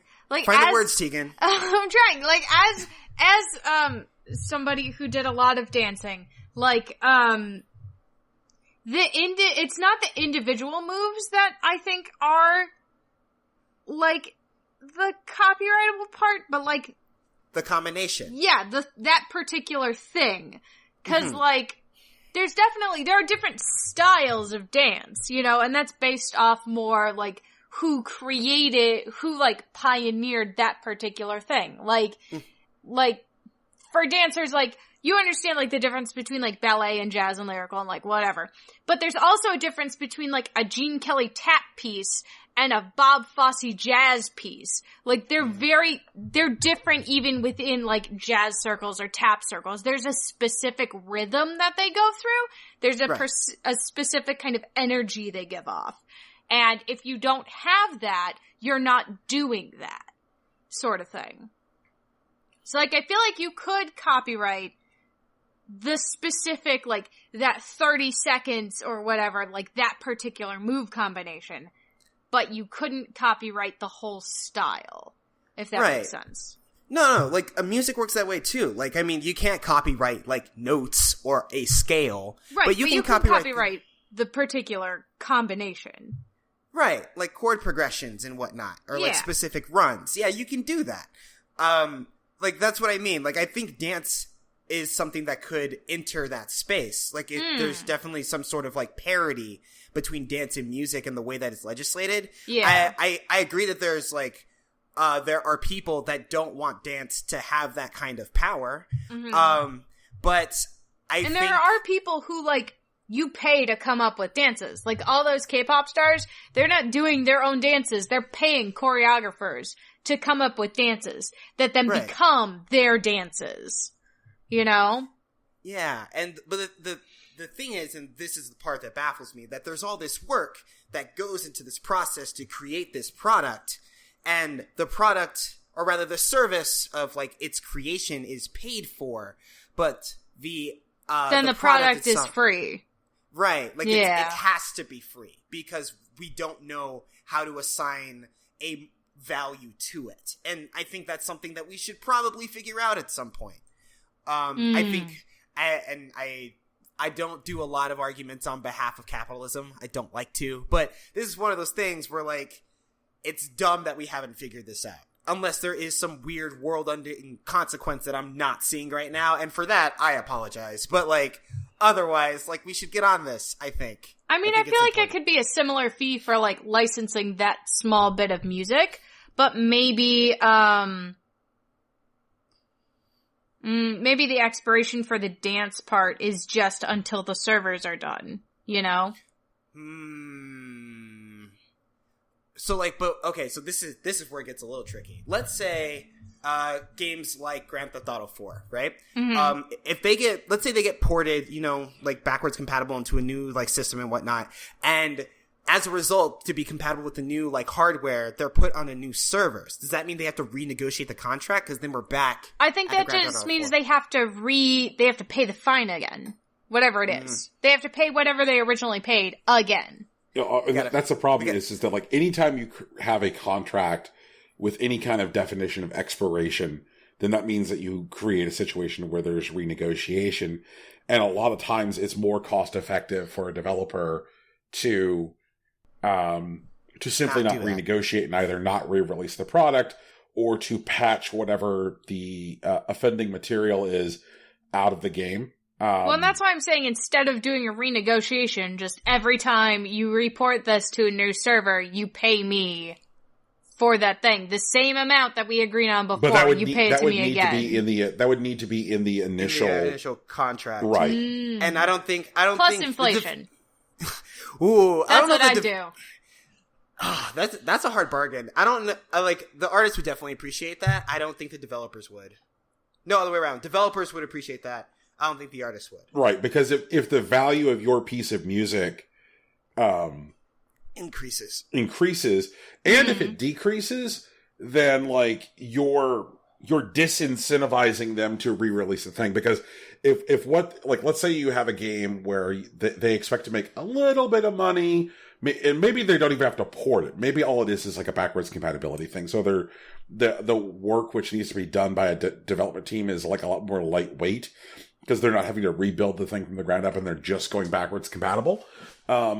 So if they're like, paying the license fee for this piece of music eats up the entire budget we would have had for porting this thing to backwards compatibility, which means that this just isn't even worth our time anymore. Fuck it. And they just don't port it because of that fee, whatever there's no guarantee that the Millie Rock is going to be worth what it is right now in 5 years. In fact, it probably won't be. I don't know, dude. I Millie Rock on every block, man. Rocky, you see my point, man. I don't know what a Millie Rock is. Tegan, you have Google. You can take some time. I'm going to do it right now. What's a Millie Rock? Make sure to type it that way exactly. What's a Millie Rock? What's a Millie Rock? There we go. Let's look. Go ahead, Brian. Oh, yeah. That thing! Yeah. Hey! I see, what's his name? That YouTuber who does the Naruto thing? You know what I'm talking about. King yeah! Vader. Yeah! He does it. He does. Yeah, he does. He does it a lot. Shout out to King Vader. He's great. King Vader's great. You should get a movie. I want to see a whole movie. A whole hour and a half to 2 hours of some epic dance thing. Because my favorite thing was when the Robin one! That was so good. They did a Pokemon one just recently. Yeah, I saw. That was fun. It was good times. Okay, Brian, keep going. Right. We're like on our second story. Yeah, but there is going to be a significant depreciation in the value of some of these dances. Yeah, absolutely. Which is going to disincentivize relicensing. And in cases where like a contract would call for a mandatory payment of the original amount adjusted for inflation, then because of the decrease in value of most of the, obviously there will be some that will maintain value and increase, but most of them will decrease in value. It's going to disincentivize re-releases. Well, in this particular scenario, because we started this conversation about Fortnite. Fortnite, all they would have to do is just not re-release the emote. That's all they would have to do. Which is different from sure, but I think what Tegan posited sounded like a mandatory relicense. Like if you're re-releasing this game on a new platform, then you have to relicense this then licensable component. Exactly. Yeah. Give me money. And I definitely get that. And that's more of a negotiation point than something that that undoes the heart of the argument. That's all I was trying to say. I do think it is interesting the way our first two stories intersect. Because of because of the number of games out there that people are getting off of ROM sites because of the game being stuck in re-release hell due to some licensed content in the game. The re-release of Burnout Paradise for the Xbox One and PS4, all the billboards in the game had to be changed because of trademarked material. I'm actually I understand that's more work for them, but I think that's kind of neat. Yeah. Make your own fake brands. Make your own fake dances. Pay a choreographer. But why do that? In the case of billboards, why do that when you can sell billboard space in your game? I mean, sometimes it's selling billboards in games feels skeevy. I don't like EA games in general because they do that. Oh, okay, wait, I got it. So you sell the billboards the first time around, and then when you go to port it, you use all the artist mock-up billboards instead and just make everything fake. And then you don't have to pay for the license again because you already have the assets. That's actually pretty close to what they did, Tegan, because in the re-release of Burnout Paradise, they didn't go and sell a bunch of billboard space, and so it's it's Burnout Paradise without a bunch of sold billboards in it, which I'm like, I'm on board. Like, they're just like, fuck it. They're like, let's not do what we need to do to, like, get ourselves a Mountain Dew ass billboard in here. And so, like, I'm on board because it also means that any subsequent re-releases of Burnout Paradise will be that much easier. So, cool. Instead, use those assets to sell other games that your studio is creating. Yeah, that works. And try and create an emote so that way the Emperor in Star Wars Battlefront can do the Cabbage Patch. Yo, I want Darth Vader, like, doing the Soldier Boy, like, for real. YouTube. That actually sounds... Cabbage. We're getting Tegan some dances today, guys. We're doing it. I have news. What's up, Brian? So, the Dutch. Perhaps you're familiar with the Dutch. From the Netherlands, right? Yes, indeed. It's always confused me, but yeah. I know. The Dutch can now see what is inside of a Dota 2 loot box before purchasing it. Oh, nice! I want to see what's inside a Dota 2 loot box before I purchase it. Tegan, do you buy a lot of Dota 2 loot boxes? No, I don't. I don't buy any Dota 2 loot boxes. That is a strong choice and I support you in it. In fact, hey kids at home, if you take one thing away from today's episode, don't play Dota 2. That's the big lesson. The change was discovered on the Dota 2 subreddit when a Dutch player posted a screenshot of buying a new loot box, but it showed all the content instead of all the possible content. Some additional Dutch players posted some more screenshots corroborating this. But according to Dutch players, this doesn't just mean that they can buy treasures with the loot they want. Reportedly, the loot reveal does not change until they purchase a loot box.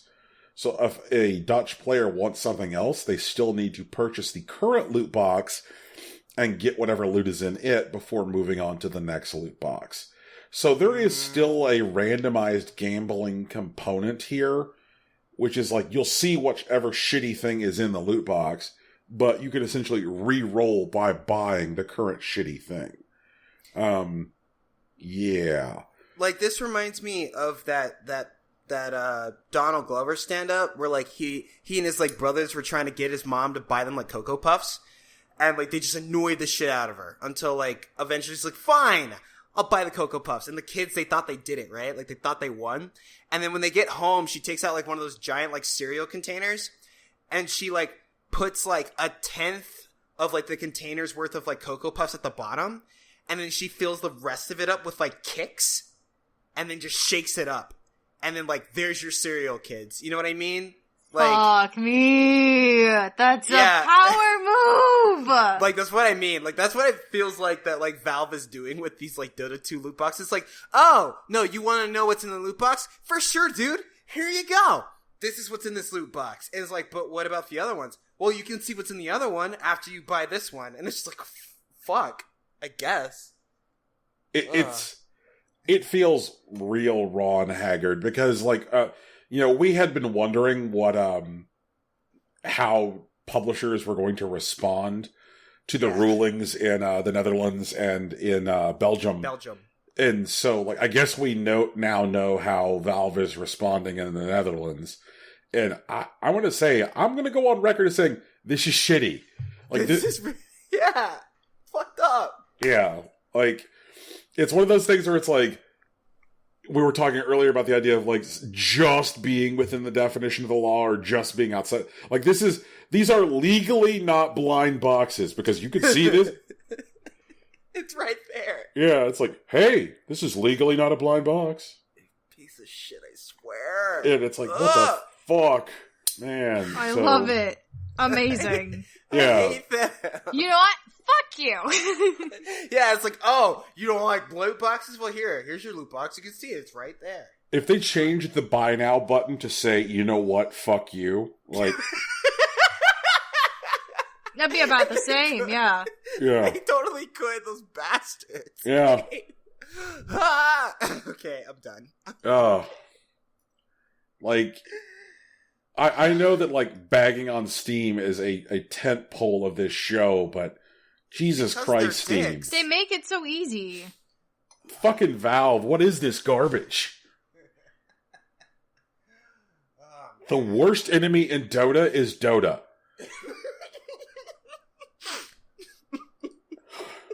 God damn. Deacon, is there any good news? Please. Need some good news. Oh. There's some good news. What? Really? Okay. Yeah, a little bit. A little bit of good news. I don't know if it's good news, but Brian will be happy. So Thimbleweed Park sales on the Switch are predicted to exceed its lifetime Steam sales. I'm about it. Yeah. As Switch sales continue to increase, multiple indie developers are reporting a huge success on the platform. Thimbleweed Park by Terrible Toy Box is no different, with one of the developers of the game, Ron Gilbert, recently revealing the game's sales on Nintendo system have been massively successful and were forecast to surpass Steam sales of the game by next month. Ron also revealed this interesting morsel of information in response to a question about the game's player count on Steam, though he didn't provide the exact sales figures regarding either version of the game. So he's quoted as saying, remember, these numbers are terribly skewed for games that have been on sale, sometimes in deep discount. Also, games that were part of Humble Bundles where the player quickly booted it up but never played it. Don't read too much into these numbers. Thimbleweed Park has been massively successful on the Switch, and I have no doubt it will cannibalize Steam to some extent. By next month, it will have sold more on the Switch than Steam, and Switch shows little signs of letting up. Nintendo Switch, we stan. Nindies are go. Well, it's and was it a couple weeks ago we were talking about the idea of how you don't really get lost on the Switch store, right? Because of you don't have that signal to noise ratio. Which I guess is why we were a little bit concerned about them being like, we want 30 to 40 games coming out a week on the eShop, but yeah, we were like, that may be a little much.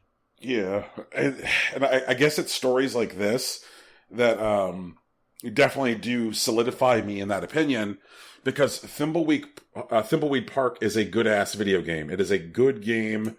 It's a really good fit for the Switch because it's a point-and-click adventure game. It works really well with a touchscreen interface, so it's like perfect for handheld. And it's a good game to like just pick up and play a little bite-sized pieces, which also perfect for the Switch. So it's a bummer to hear that like really good games get buried on Steam because of just the absolute chaos of the Steam store. And just Nintendo, come on. How about this? Instead of releasing 40 games a week on the eShop, how about release 15 to 20 good games and then maybe put some of your old-ass games? Create two sections. New games and old-ass games. Yeah. Yeah. They said 20 to 30, man. Like, you heard him, right? He bumped it to 40. Did I imagine that? Am I having a stroke? No. Okay. Oh, man. We all know that's where it's going, Rocky. Let me buy my Zelda again. And again. No, but honestly, like, Wind Waker HD on the Switch, we stand. I'm here for it. A beauty. A beautiful game. Extra bloom. You mean I could play HD, like, Wind Waker, and I could just pick it up and just walk out of my house and keep playing? Twilight Princess HD on the Switch. With less bloom. Slightly less bloom, please. Just turn that dial down just a tad. So then I can see stuff on But if somebody says, like, hey, do you want to spend $5 for Minish Cap? Are you getting Minish Cap, like, Fuck right now? Yeah, I'm getting Minish Cap! I love Minish Cap! That thing's fun! I actually would, you know what, there was a missed opportunity with the 25th anniversary of Zelda, where they didn't do, like, just a compilation collection. Like, I want like a full, like, Zelda, like, folder on my Switch, where if I feel like playing a Zelda game, I already got it. I paid I think I would pay like $150 for like every Zelda game. if it was on my Switch. Fair enough. Yeah, like a compilation of every Zelda game. Yeah. I would do that. Also, how about for the next Legend of Zelda amiibo lines, instead of more Link and Zelda, hear me out, Nintendo, villains. I mean, all the major iterations of Ganon. We got Pig Ganon, we got Ganon from Wind Waker, we got Ganon from Your Twilight Princess Ocarina of Time. You can get, like, Zant and, like, Vati, too. Yeah, Zant, Vati, like, the nightmares? The nightmares! Please. That sounds dope. I'm actually into that. I also, Bongo Bongo? What? Bongo Bongo? Oh, no. Bongo Bongo, yes. Oh, no, what was the name of the dragon in, the Fire Temple? Oh, yeah. Yeah. Whatever that thing's called, I want that. That sounds dope. I want both the dragons and both the fire ones. I would really like a Nintendo, like, while Nintendo did really flub, like, the year of Luigi, I felt like we could have done more. I still want Paper Luigi. Like, Super hear me, Paper Nintendo. Luigi? Yeah. Super Paper Luigi. Where he's in the Cookie Kingdom or whatever, saving a princess. Waffle Kingdom, but yeah. Yeah. He's like, I'm on an adventure too. I want that adventure, please. Like, I was reading, like, the book, and I'm like, this sounds dope and, like, hilarious. I'm down. I would be really interested in a year of Waluigi, or, like, a year of villains, like, in general. Wow. Where we just have, like, a bunch of villain-centric games. Like, they just don't do, like, a Mario game that year, but they do, like, a Waluigi game. Can we have, like, a Ganon-centric game? Can we have another Super Princess Peach? And so busted. And she's so strong. I know. But can we also have a game where Luigi is saving Daisy? Yes. Please? I want a Luigi X Daisy game, please. Finally, now that they confirm that she's, like, real. Yep.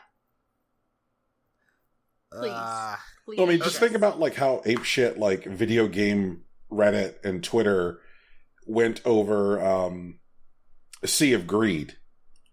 You know, like, I think Nintendo is definitely wasting potential with some of their villainous characters, considering that, like, people are, like, even now that the game is not, like, formally a Waluigi game, that, like, this whole, like, Sea of Greed thing, people are still nuts over this pretty much Waluigi sailing around an open world RPG thing. Yeah. But God, what I wouldn't give for, like, a Luigi's Mansion style game starring Waluigi. With because, ghosties? like, oh, man, like, or something. It just feels like, considering that there is, like, already, like, some sucking up money in those games, like, it is a lost opportunity to, like, not have Waluigi doing that. What if we have Luigi's Mansion, but it's not ghosts, it's, like, vampires? Or, like... And they'll go, blah, and he goes, blah! Wah! Yeah, dude, I'm down. That sounds sick. They're like, blah! And he's like, blah! And then he runs away! Oh, man. Oh, that'd be Waluigi and Luigi, 2-player Luigi's Mansion cleaning service. Yes! The co-op! Let's go! And, like, Mario and Wario are just trapped somewhere? Yes. So they have to work and, together. like, they both, Waluigi and Luigi kind of look at each other and they're like, do we have to save Wario? I mean, I guess. Man, I would watch that movie. Why didn't they make that Mario movie? That would have been dope. Waluigi's just like, I mean, he invites me to play sports with you guys, and we have fun, right? And they're like, yeah, we do. Okay. You recall how they did for the Wii, Wario Shake It! Exclamation point? Yes. And man, god damn it, like, when's the next time we're actually going to get a fucking traditional 2D Wario platforming game? Like, that was the last one, right? Yeah, and it's going to be in the year of the villains, Brian. Oh, like... We already did it. It's in stone. So if we had Wario Land Shake It, can we get Waluigi Suck It? No! Oh my god! He's got the vacuum cleaner. It works. You gotta warn me before that shit, man. What if it's blow it instead? And there's like a balloon fight element to it? But vacuum cleaners suck, not blow.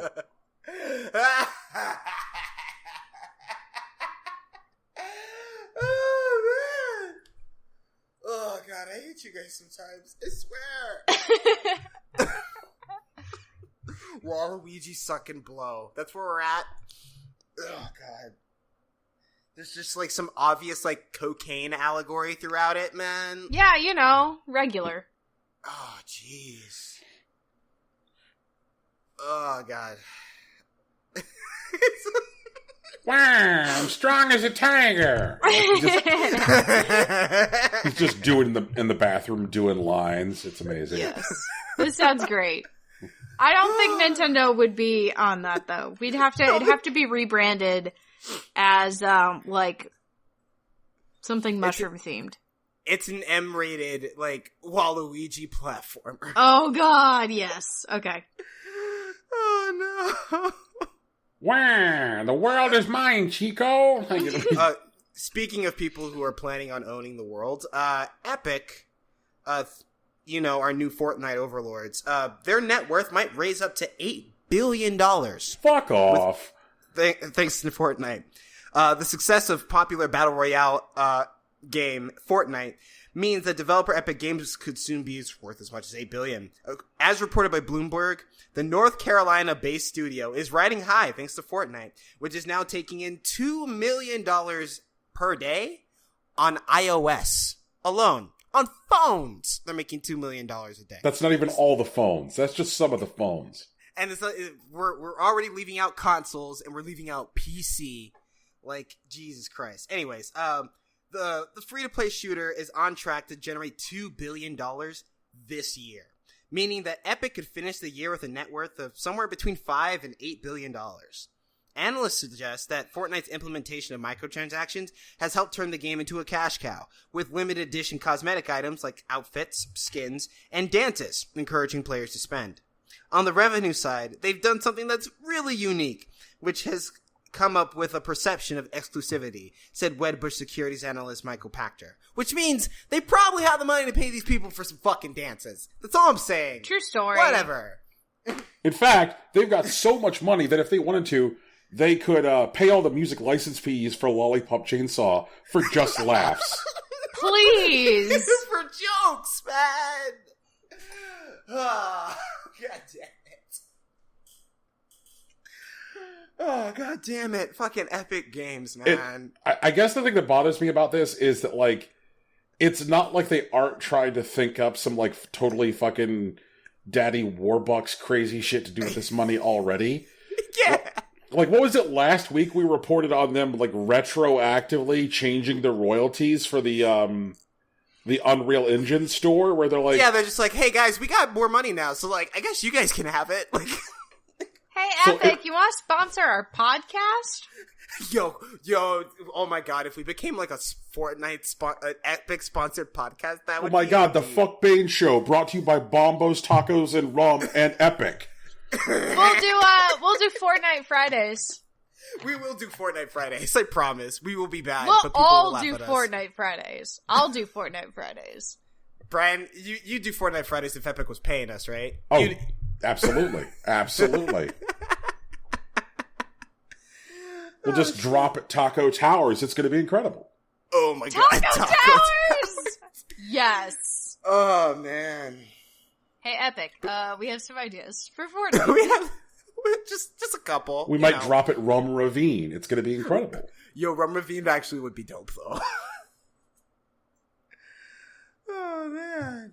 Okay. But yeah, fucking Epic. Brian, is there anything else going on? It is possible. Okay. A prominent de nouveau hacker has been arrested in Bulgaria. Arrested? Like with the police? Yes, meaning like, the door kicking, the rubber battering ram, the zip ties, the whole bit. Jeez. All right, what'd he do? The pirate in question, Voxy, who back in 2016 made a name for himself by cracking Denuvo's protections, was reported by Kotaku to have been apprehended by Bulgarian authorities, who have been working with Denuvo's parent company, Erdeto, to catch him. Voxy himself didn't seem to be surprised by the arrest and suggested it had been a long time coming. Yo, that's hard as fuck. Like, they just bust into this place and like, today's the day. And he just, like, puts up his hands and shit.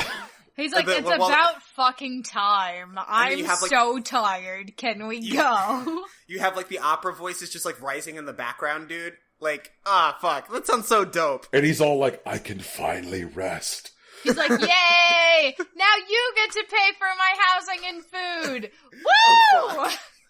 Oh, fuck. It finally happened, he wrote on the Crackwatch subreddit. I can't say it wasn't expected. DeNuvo filed a case against me to the Bulgarian authorities. Police came yesterday to take the server PC and my personal PC. I had to go to the police afterwards and explain myself. Yo, it sounds like getting arrested in Bulgaria is some different shit than the United States. Like, totally chill. He's just hanging out. They came and took his stuff. I have to go later to the police. They don't take you with the stuff?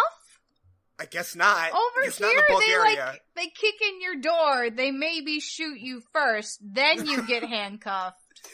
And then they take all your stuff. But they're stuff. like, hey, we're going to take your stuff. Could you swing by later? And he's like, okay. It's like, I guess. What the fuck? Like, he knew that the complaint had been filed. He did nothing about it. He just hung out in his place. He's just like, all right. Like, and I'm also glad that, like, he was able to apparently find an entirely different fucking computer to tell Reddit about the arrest. Like, because they took his shit, and he's just like, yeah, they took my shit. Maybe he used a smartphone. Voxy conceded his hacking days are likely behind him following the arrest, and claims he was targeting DeNuvo to fight back against bloated software in our games. The people's champion. For its part, DeNuvo hopes the arrest will reiterate the serious nature of video game piracy and cybercrime in general. That doesn't sound like a very, impactful arrest. Like, at least not for him. Yeah, in particular. I mean, honestly, that sounds like the chillest arrest ever. Which is the title of my children's book. The chillest arrest ever? Shit, that's great. Man, okay, so I have layers of thoughts on this one too, because it ties back into, like, our first story. Sure, let's get it. Which is that for purposes of, like, game preservation, cracking DeNuvo is a thing that would have to happen eventually. Okay. But I feel like cracking DeNuvo is a thing that could have been ethically done, like, maybe, like 5-10 years from now. Like, right. Cracking DeNuvo now has a lot to do with fucking piracy. It's just people who don't want to pay for video games. Because you are trying to, if you're cracking DeNuvo, then that means that you are trying to run a new-ass video game. Because, like, DeNuvo is a thing which is in new-ass video games to prevent them from being stoled. And also, yeah, DeNuvo does do shit to, like, hamper and hinder your PC's performance, because DeNuvo tries to call home to mama to make sure it's running correctly. Yeah. So it's like, it is eating up a bunch of processing cycles. So he's not wrong when he says it is bloated software, like, running inside of your PC, like, hindering performance, which means it is harder to get a game running really well, which has DeNuvo, than not. Mm-hmm. So I would hope, and again, like, I have no idea how to do this because I am not a genius or a wizard. There has to be a way to, like, more effectively enforce a DRM while at the same time not killing processing cycles and making software run worse as a byproduct. Yeah, Brian's build is mostly, like, strength and wisdom based. So he usually just has good takes. Thank you. You're welcome, man. That's a good feel. What do you guys think of this?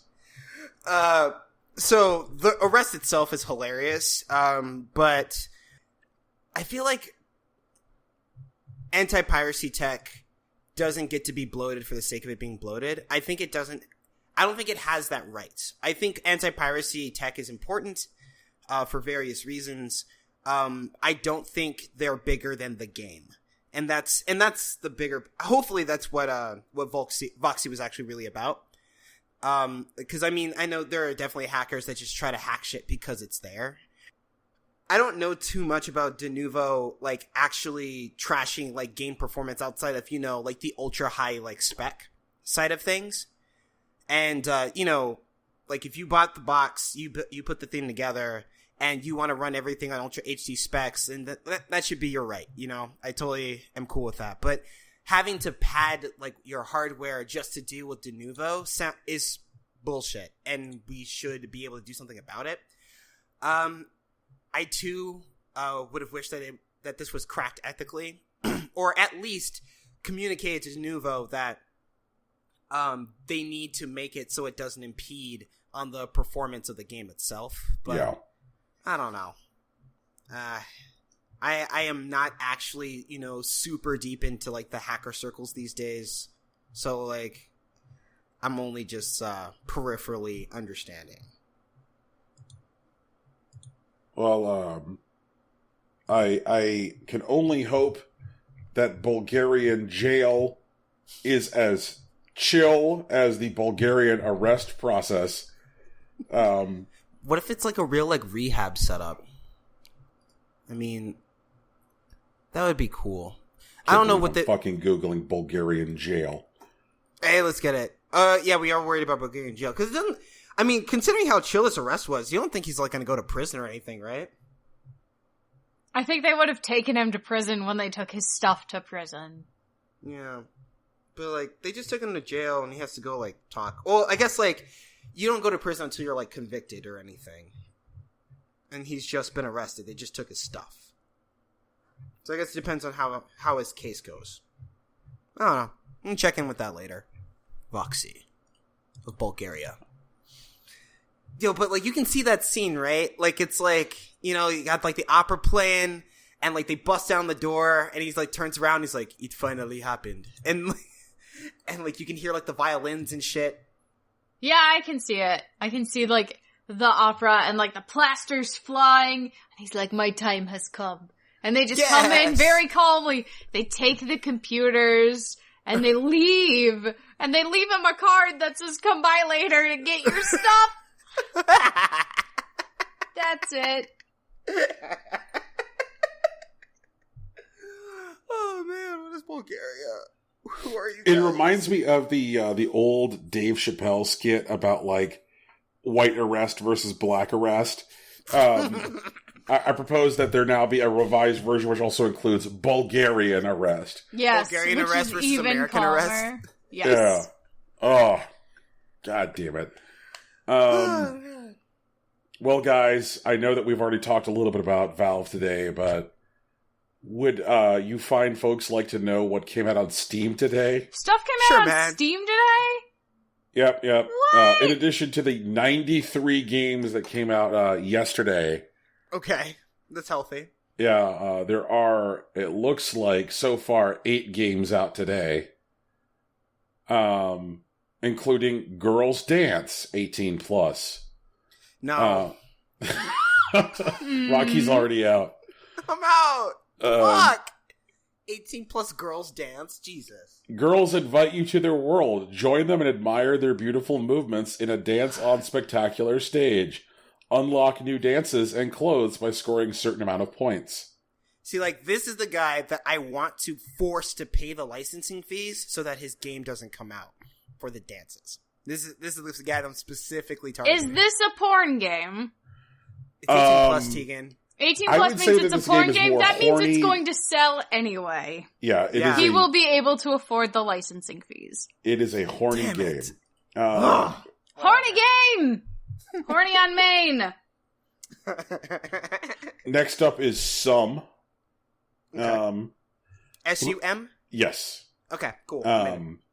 Through Sum VR, try to survive on an uninhabited island. Here you could build buildings, eat food, do whatever you want to do. Buy now and get all future updates for free. So it's Minecraft. Yes. Okay. It appears to be in early access. Mm-hmm. And it appears to be a fucking VR survival game. You are punching the trees to get the wood in VR. Yeah, it's VR. It's VR Minecraft. All right, cool. Yep. I mean, does it look better than Minecraft? Does it look like vaguely realistic? It's got like a low poly look, but Okay. it's an attractive low poly look. Appears to be $14, but it also appears to be like a dumb VR game. So it might be something between like Minecraft and like RuneScape in VR. Yeah. Okay. Next up is My First Music Workshop. This game is a music workshop simulator game where you fix musical instruments. Okay. Ooh, okay. That sounds cool. I'm interested. It is $2.99. Mm-hmm. And let's see here. Described features. Once you fix the instrument, you can collect your payment. That's how that works. Yes. That is how that works. Jobs related to repairing musical instruments. Jobs related to used gear that can be resold. Ooh, okay. List of repairs that need to be done to collect your payment. I don't know, man. I'm looking at this and like virtually every screenshot looks the same. Yeah, this is real trouble. This looks like a vaguely interesting idea which has been implemented very badly. Man, okay. I was kind of interested because, I grew up playing cello and a couple other instruments actually, right. But mostly cello. And I was constantly breaking shit on my cello. I think before I entered high school, I had broken 20 individual strings. I had de-haired 3 different bows. And I had broken my bridge, the thing that holds the strings so that they're taut, like 4 times. You played cello? Yeah. Huh. I feel like this might have come up at some point. Maybe not. Either way. But yeah, I played cello. My mom plays piano, so I know a bit of that. I dabbled in percussion. And, I messed around with some electric stuff. I definitely still like bass a bit more than like acoustic or electric guitar. But I play things. I'm a musical dude. Huh. Next up is Jelly Wrestle. No. It's $2.69. Nice. But Be a part of the battle in the fairy world of Jelly Wrestle game. Fight many strange and amusing jelly characters at the arena. Choose your hero wisely, learn its superpowers and strikes. So you're fighting jelly, you're not fighting in jelly. Yeah, that's what I thought it was going to be too. I was surprised. Okay. Open the world filled with amazing jelly heroes who are ready to fight till the last breath. Jelly Wrestle is a game for all those who love to take place in unbelievable battles. Learn something really new and have fun at the same time. Explore 3 game modes to open all opportunities of your hero. Every stat can be upgraded. Choose your hero by its funny appearance, or test its skill to learn more. Unlock fantastic fighting locations and face your rivals. Strike exact, use your superpowers, parry and evade incoming attacks, let the strongest win. True fighting in the fairy jelly world with 12 unique characters, each with their own story. Upgradable characteristics and strike. 3 fantastic locations. Chance to feel like real master of martial arts. Become a real guru of jelly combat. Okay, so wait. Why are these jellies so willing to fight to their last breath? Like, what's going on with them? Do they need help? Like, I don't know. And it's interesting because this looks like very much like a traditional 2D fighting game with 3D assets. There are some bars at the top of the screen. But it also looks like there's like an upgrade system. okay. It doesn't appear to have multiplayer either. So it's like a single player Soul Calibur-esque looking fighting game? Yeah, what the fuck is this? I don't even know. We're baffled. That's where we are. Yeah. Godspeed, Jelly Wrestle. Jelly Wrestle. Next up is Chill Out. Okay, for sure. You got it. Yeah. It is 69 cents. Nice. Very good. Yeah, this is definitely like peak what came out on Steam today. Are you tired of your problems? Are you bored with fuss? What the fuck? Are you bored with fuss? Yes. In this case, chill out gives you the opportunity to soar over all the worries and bothersome bustle that surrounds you. In this little game, you can really relax, flying between the houses, which are illuminated by the rays of the morning sun. This game appears to be a game of, like, flying through some, like, Superman 64-ass rings as a paper airplane. Okay, I mean... I thought I was gonna get, like, actual flight powers from this. I was like, 69 cents for real flight powers? Nice! I thought it would be something like... I felt like it was gonna be something in the wheelhouse of, like, Flow and, like, Journey. Nope. Looks much shittier. Yeah, that sucks. Also, I haven't played Sky yet. Has anyone played that? I need to get on that. Yeah, same. It's multiplayer. We should do it together. Well, some other time. How many of us are iOS? I don't know. Oh, fuck, that's right. It is on iOS. Fuck me. I'm not iOS. Next up is Bernie's Nightmare. Okay. Wait, like Sanders or like... Again, that was my first thought, but apparently no. Okay. It is $1.69. All right. It is 3 in a row, man. Yep. It is an interactive horror journey inside a person's nightmare. 15-year-old Bernie Jansen had a normal high school life before a terrible car crash sending his mother to her death. To death. What's worse, he was in the car with her and he watched her die but unable to help. That poor kid. Bernie became overwhelmed with trauma and couldn't leave his house again for days, but he saw his mother once again, ... For 3 weeks he had a dream, or in this case a nightmare, for it haunted him. A nightmare that always came back to his mother from entering this machine, the nightmare machine, bringing back his worst fear.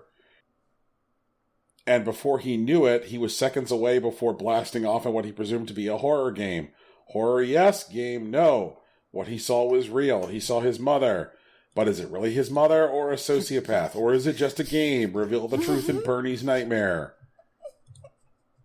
Okay, it had a good idea and then went up its own ass. Includes full control of lights. Light switches and lamps turn on and off. Oh, okay, boy. Dude. On so and off. Amazing. Oh, man. No. No? Yeah. Brian's decided. He's ruled on this game. He says no. Yeah. God damn it. All right. Large map. Smart enemy AI and random patrol. Hold and drop objects. All right. Hiding spots. Flashlight. Doors. Notes. I'm sorry. Doors? Doors is a listed feature. It's a listed... Dude. Okay. No. Okay. It's all right. I'm okay. I'm cool. I'm over it. I'm out. I'm done. Okay. Doors. No reviews so far. Next up is Camping with Girls.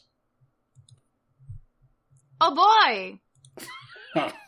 I'm trying to be chill. Just trying to chill out. It's cool. Camping with Girls. What's it about, man? What's going on? You get to camp with girls, right? Camping with Girls is a short visual novel created by BCH Wave Studio. Sure. The story seems to be interesting with some sexy details. Plot: 3 teenage friends decide to go camping. What happened at camping stays at camping. Relaxing back. That's it. That's the line. I'm out. Are you kidding me? Man. I've got bad news and I've got bad news, Rocky. What's the bad news? The bad news is this game looks just as terrible as Rocky imagines. Though the other bad news, this appears to be from the same developer that released that game about, like, taking your younger sister to a hotel. I fucking knew it! Don't fuck your sister! Don't fuck your sister! Don't do it! Don't do it in anime! Don't do it in real life! Don't do it in video games! Don't fuck your sister!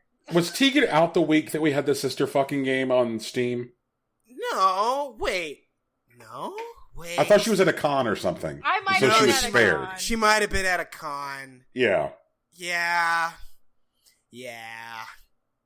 I didn't.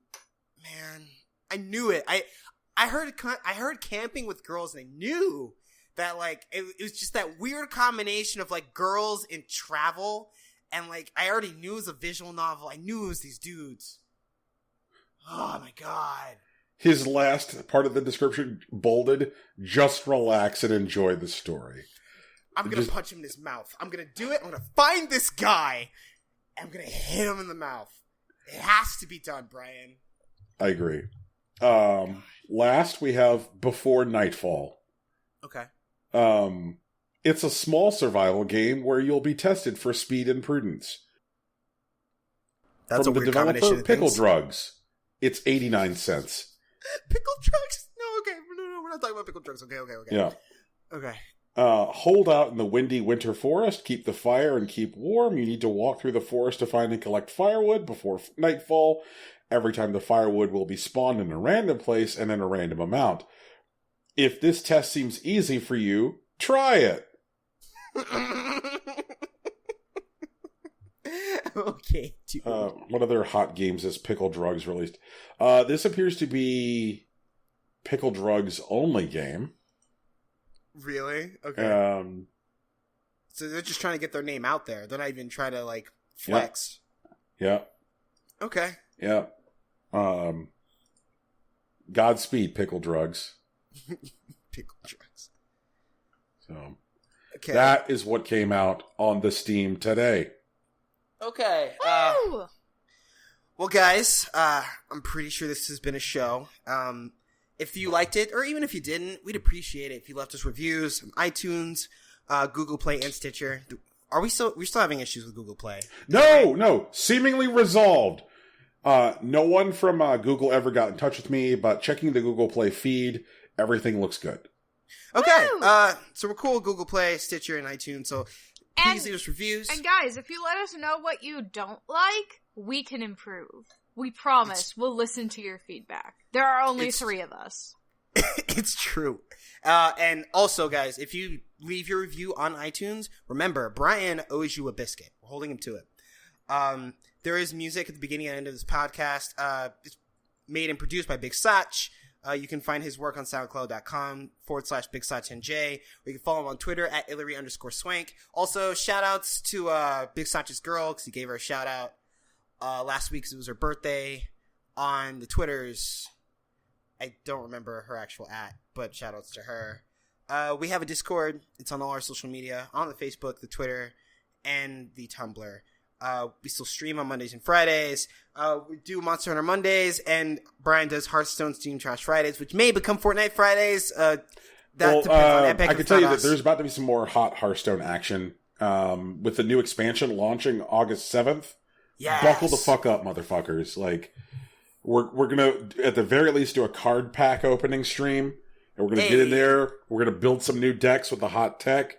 We're gonna see if we can't, like, run the ladder while things are crazy. It's gonna be a good time. I'm about it. Let's get it, Brian. Also, the Leviathan update is coming soon, and we're gonna get that sweet Dragoon armor. It's gonna be great. We have plans for you guys on the streams. Tegan, are you with us next week? Yes. Fantastic. Yes. The 4th and the, spoiler alert, we record on Saturdays. The 4th and the 11th, I will be here. Okay, so it's the 18th, 25th, and there is no 32nd of August, so that's where we're gonna cut off. Yeah. Okay. Happy Odaiba Day, everybody. Day of listening. What is Godiva Day? Odaiba Day, not Godiva Day. What the hell? Odaiba Day. It's the day all the kids went to the digital world. Oh, that's right. Yay! And my glasses went on sale, so those will be in the mail. Ready. Hey, let's get it. Okay, well, guys, it's been a show, right? We did it. We did the whole thing. Okay. Peace. Bye! Later.